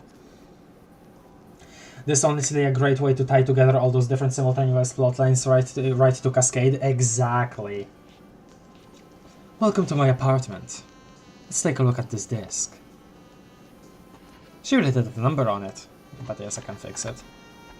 Not much yet happening here, but yeah, we do get this. It's so funny how he like that like shows us on this old timey freaking TV. I don't know if I actually went through with drawing it, but I remember I once thought up this scene of 3 separate MSPARs sitting in front of this TV watching it, because 2 MSPARs from the comic, because you know. We are told that we are actually visiting Doc Scratch at that point. And one more MSPAR from Pester Quest, because I know that MSP, like, Hive Swap Friendsimp MSPAR visits Doc Scratch too. I remember I thought up that kind of scene before, but I don't know if I actually drew it. Maybe I should like look at that idea again, because I honestly can't remember. I thought it was funny when I first thought about it. Welcome to my gamer pad. As you can see, my guest has knocked over many chairs because he gets so tilted at the towers.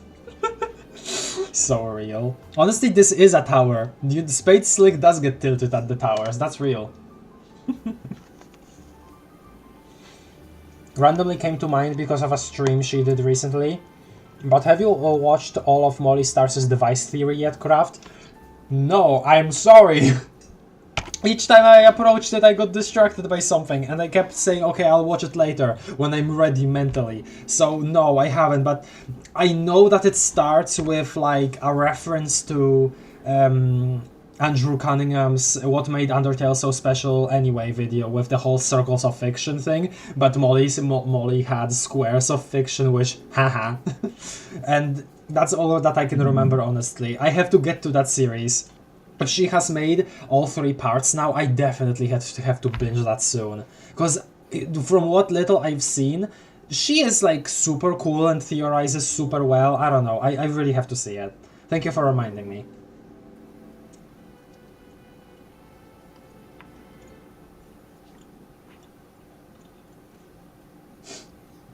Only complaint I have is that Scratch shows up too many times. That draws more attention to how uncentered his head is in the sprite mode, and it's low-key annoying me.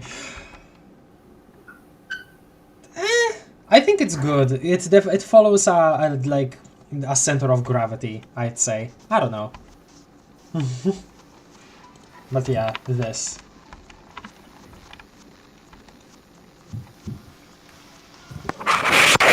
Oh god, what the hell was that? Me picking up my headphones. Okay. And this, The- us getting to see this version of what's happening, right? Okay, well, this version, right? This is what's actually happening. But seeing this, and then later Terezi and Karkat get killed, because I wasn't sure if Terezi made it through the rest of the comic, I was genuinely really distressed about what happened later after this. And yeah. Here we have these two fighting it out. The fact that Rose had like such a... She still like fought back relatively well. That's so like impressive. And I especially like just the visual of this black trail of these thorny vines behind her. It's so good. I almost want to imagine that some of these thorny vines are almost like these summoned singular tentacles from some of the horror terrors. I'd like to imagine that, definitely. So cool, though.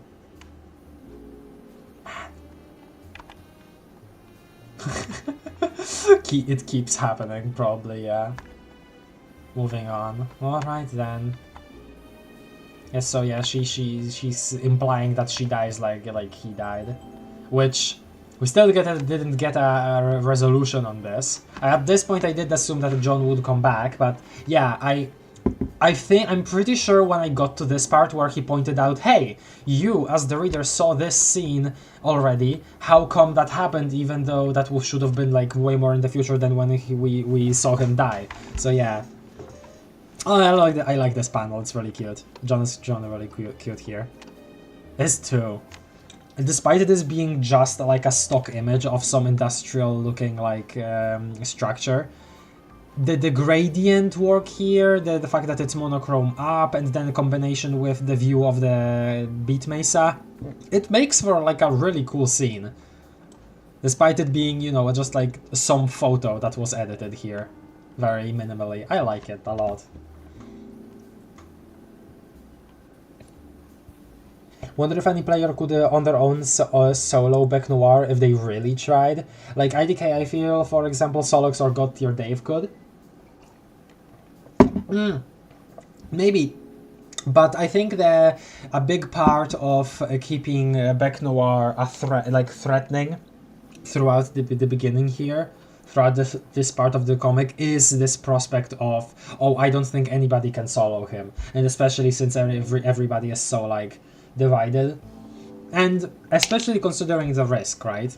So obviously a doomed timeline can happen at any point. You don't have to do anything risky for it to like end up in a doomed timeline, right? Obviously. But at the same time, nobody probably wants to be the one to die in a risky situation, no matter whether it would be a doomed timeline or not. Again, talking about mind stuff here, think about the possibilities. I guess nobody would want to gang up on him because of that, right? Like, not being sure of your own future, whether it would be doomed or not doomed, you probably don't want to die at the hands of him while failing to gang up on him, you know? So, yeah. A lot of the environmental design work for the panels is just stock images thrown together and cleaned up and edited to fit. That's honestly really unique, and it's always pulled off well. Yeah, it's surprising how well it's always pulled off. I love to imagine that you make sure something like that doesn't happen to get sure someone gets prototyped of a first game but for second prototyping.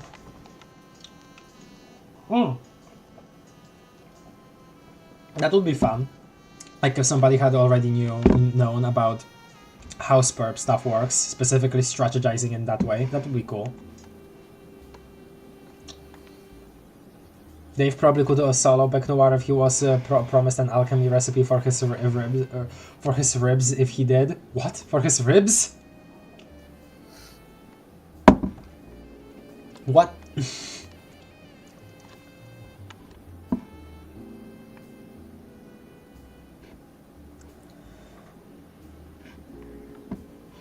Okay. Let's continue here. Oh, this I also like this one. This panel here. Oh, this is like again, like how is this so pretty? This is just like a stock image. That's like not even cropped all too well. Like how is this so pretty? Yep, needlekind. And echidna's quills. Oh yeah, and this. You always dismiss it by saying it's like a stock image and it's not edited much or it's not cropped too well, but it does take many hours to do that. You know? No. I know. I realize that, but what I'm saying is that if a Photoshop Pro looked at this, they would probably scoff, right? I like it. I like how this looks. Genuinely, I'm talking about. I don't think they did. I don't think they would. Okay. I am pretty good at photoshopping, and I'm amazed by this. All right. Maybe if I tried myself, I would get a different perspective. You're right. Oh yeah, and this is where stuff starts happening at the top here. It's walking around. While we're watching the TV here, Doug Scrutch takes the time to refill the Scotty dogs. Here he is. Here's Spadeslick, which means that at this point there are definitely 2 MSPARs in the room. Bonk. So we get, yeah, Vriska trying to challenge Jack here. This is a nice panel of Jack. Jack frickin' off, following the trail, because that's what he intended to do. Yeah, that teleported. Oh, nice. And yeah, that's what happened. Nimitir got destroyed, and that's like, God, the fact that this, like, we were shown this, but without being said that, oh, this is Doom's timeline. Like, I was so concerned at this part. Like, I was like, what? Why is this happening? Like, how is this good for the story? But yeah. Yeah. Terezi and Karkat are brought to her. She's actually mad, which, you know, probably wouldn't expect that. At least most people wouldn't. Scratch drawn with some really weird looking hands. Yeah. Oh yeah, this is where we're told about circumstantial simultaneity, yeah. I trained myself to say that well enough. I'm still probably doing some mistake in there. Ah, this is so cool too. New Ancestral Awakening. God, all of these images, all of these like gifs too, these are really well done too. Despite being a little cocksuck. Oh, I love the. I don't think I've ever actually noticed that the pirate ships in the background really channeling Mindfang here. Really cool. You know what I've always. Oh, hi Matchsticks. What? Oh right, yeah. Sorry.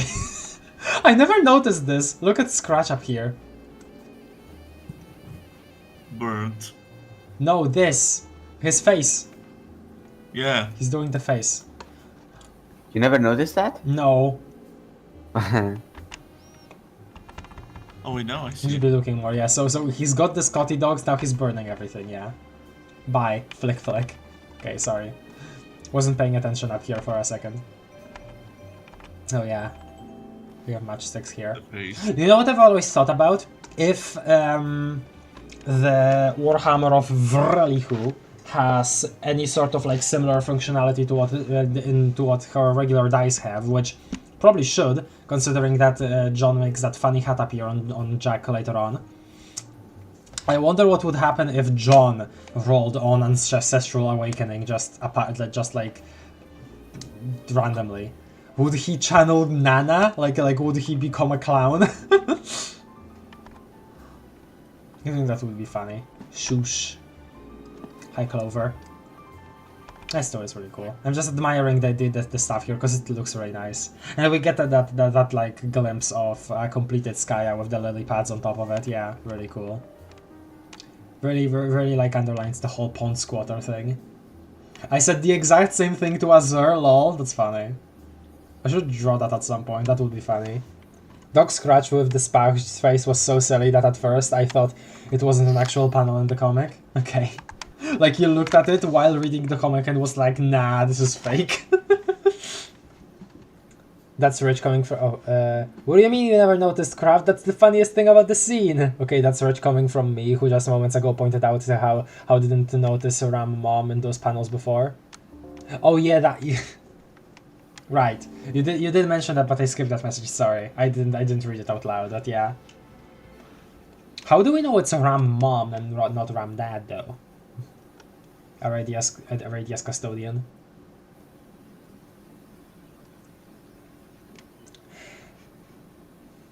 No, this is the kind of mistake Arana wouldn't commit. She would probably commit another mistake, I'm sure, but not this mistake, alright. La Marquise! Sorry I'm missing so many messages now, I'm just like moving on and admiring the art. I'm getting a little proper distracted. Wait, I also completely forgot about this. The freaking... his whole, like, metal... horse pitcher? Is that what it's called? It's like red from the fire. He's throwing it with his robot arm. My god! He just absolutely does not care about like the leprechauns at all, huh? Like yeah, I mean yeah, you can sure. Oh yeah, and here's a little bit of Clover down here now. Quarters is about to appear. Tick tock. Gosh, it's flipping the coin. Gosh, the imagery of the different timelines is so cool always. Related to the mind aspect, looking like these neurons, just, so cool. Absolutely great stylistic decision. He or she saw it. Quarters being summoned here. Hello. Yeah, and stabby stab. Oh yeah, and this is where it happens. This is the page where it happens. The not killing and the killing, which in this time this was the good decision. Oh man. Yes. God, it's still really funny that John was raised by his technically brother, and thought he was his dad the whole time, while Dave thought he was raised by his bro, but he was actually his dad. What? Wait. Biologically, I guess, but I think no. That like the family. I think it would be a little silly to think of Dad Egbert as like John's brother, because like yes, I guess technically biologically yes, but like the adoption thing I think overtakes that. Like there is him actually being raised by, you know, us like a dad with dad being a dad figure, that I think is more important there than like proper biological connection, I feel. It's like, watch out, Quarters is here. Oh no, he has headphones, I can't hear us. Yeah. I love whenever AH does quick visuals like that, but also I think they have a vendetta against people with epilepsy or something. It's very weird how the whole comic does just like never had a warning about that, isn't it? It's really weird about photosensitive epilepsy. Imagine writing an incredible interaction with deadly consequences between two complex characters and then literally retconning it with a punch joke. I still have mixed feelings about that, and I don't really know what to say about it personally. I don't think it's that as bad as some people say, but I also don't know if I want to say it's necessarily a good thing. And there's a Slick dead. Slick. Which, you know, bye, goodbye, sweet prince. I think I was genuinely really distraught when I first saw this. Yeah. Oh yeah, and Karkat is here. Was Karkat... Bro, sloppy make scouts now on the roof. God, Gamzee. Oh, at least, yeah, they're hugging here.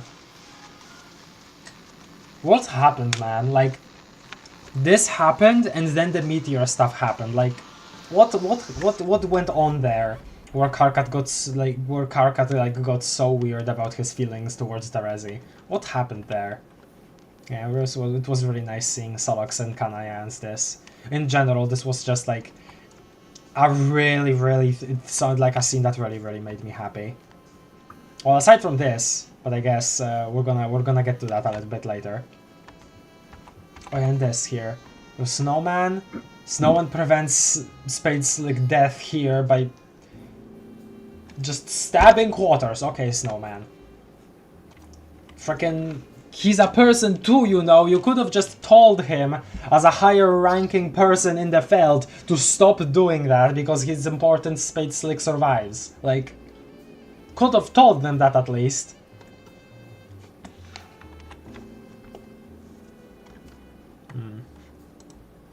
Oh yeah, this is, and here we get to the messages that Vriska left for John while he was like in the grim darkness.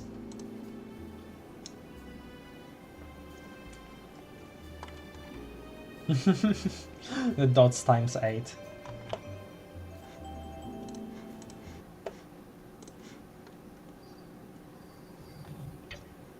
This too was really cool, seeing this for the first time. A long flash like this that just went on to like underline a point here. Stop. In the middle. Slick, I am serious, please stop. Oh, this is Doc Scratch reacting to their whole, like, yeah, to their whole deal, yeah. Such a cool panel, this, too, like, it's beautiful.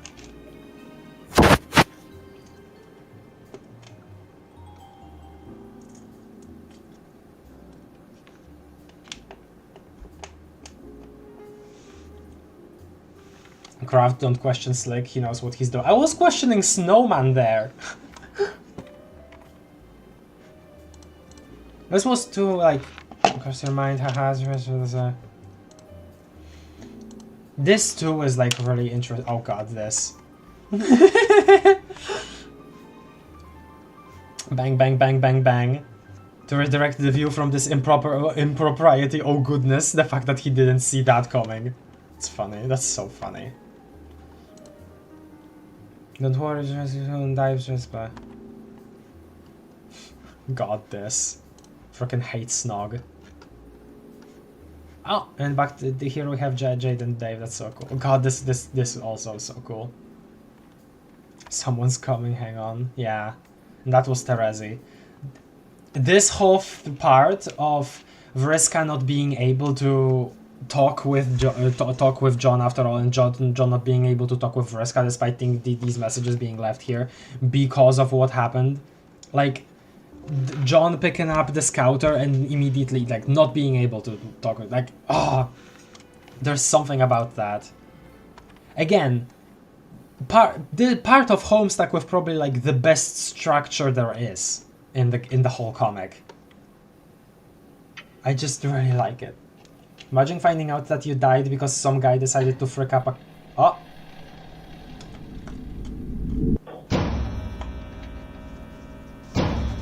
I mean, I feel it probably went to just anyway, by default. That's what I always felt. But yeah, this scared me. This scared the hell out of me the first time. God. Clocks destroyed 1001 out of 1000. Hell yeah. The acknowledgement of that is so funny to me and great.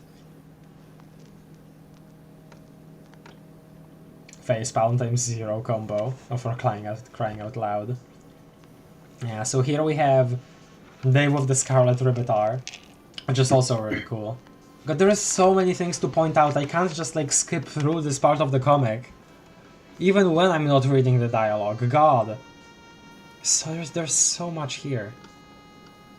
This strife, so cool too, with the new sprites.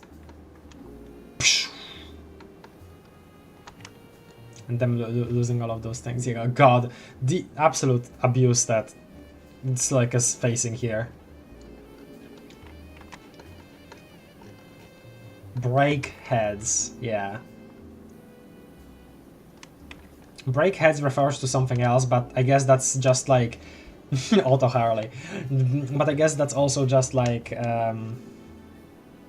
he is already here referring to multiple characters depending on which part of the comic you're in.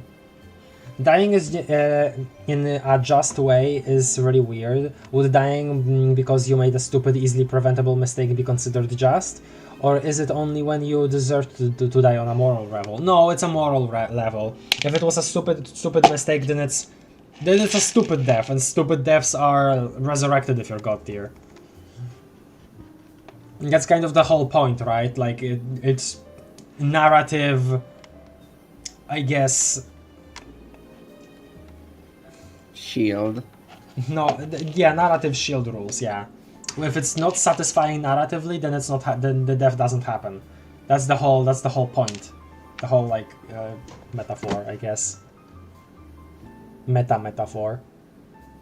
Which makes this even more unnecessary. Which makes me wonder now that I think about it. If AH was aware that this was going to make Vriska immortal post retcon and made it on purpose. This actually. Is she though? Like, is she? Is that a thing established in post-canon? Because it's definitely not something established in here.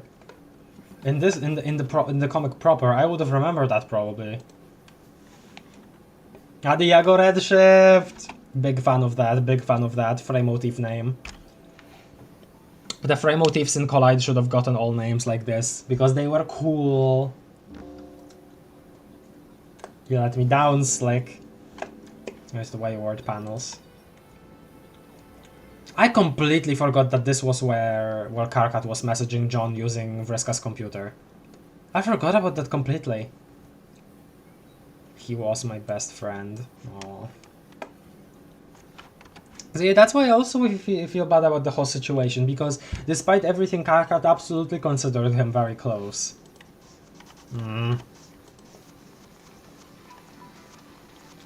And this is where Jade kills Dave, and Dave already knows what's going to happen, so yeah. Doodly fire. The fact that we get this here, and then this here. You're supposed to kill her, yeah. And then this up here. I'm authorizing you to use my firearm. God, though. I don't have much to say, it's just like I'm re-experiencing this part of the comic. There is just so much here that I can't just skip over. Like, I'm sorry. I'm sorry, Luna. Luna, I know you're suffering right now. I'm just gonna sleep soon. Alright, it's okay. Maybe at the... Yeah, okay. Maybe let's just make this a thing, like as a stopping point. I feel like if we start from here, I would have like way more constructive things to say other than, oh, this was cool, oh, this was cool, oh, this was cool, because I would have like way fresher off of mind. So maybe let's just stop here. It's definitely gonna take a couple more streams, like 3 maybe, or 4. I feel like because Act 5, Act 2 is so jam-packed, and we have already said a lot of criticism towards Act 6 as a whole, I probably would be able to skip way more of Act 6. That would be my guess. So hopefully that'll happen and we'll get to Hive Swap relatively soon-ish, despite this taking way longer than we realized that it would. So yeah, maybe you're not stopping at Cascade. Yeah, it's just late and I can't formulate my thoughts very well anymore. Sorry. Let's hope that it won't take that this whole series won't take much longer. I am very very appreciative that you guys are sticking around for it though. Thank you for being here. Despite me, like, you know, not having much proper material.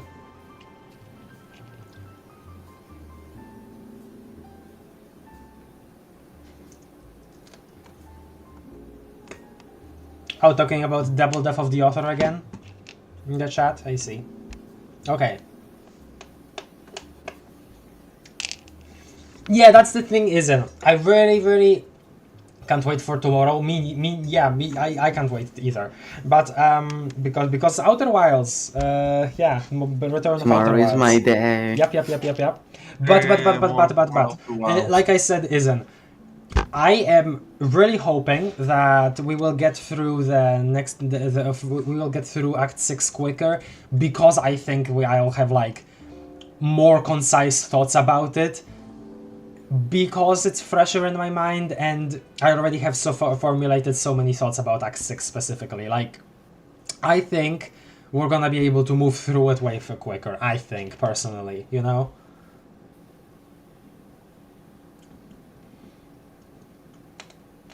We'll see, I guess. I really hope, though. Because I wanna play Hive Swap, like I'm sure there are people that are impatient about that amongst you, and I'm impatient too. I just don't want to leave this off on a dud. I want to finish it, so yeah. It will happen. Okay, well, thank you everybody for joining us today. If you're still here, if you haven't left a like yet, please do. It helps with the channel, cause I like seeing new people appear. I like seeing new people's thoughts. That's and you know, liking the video shows YouTube that hey, people like this. So yeah, that's something. I don't have a question of the day, as always.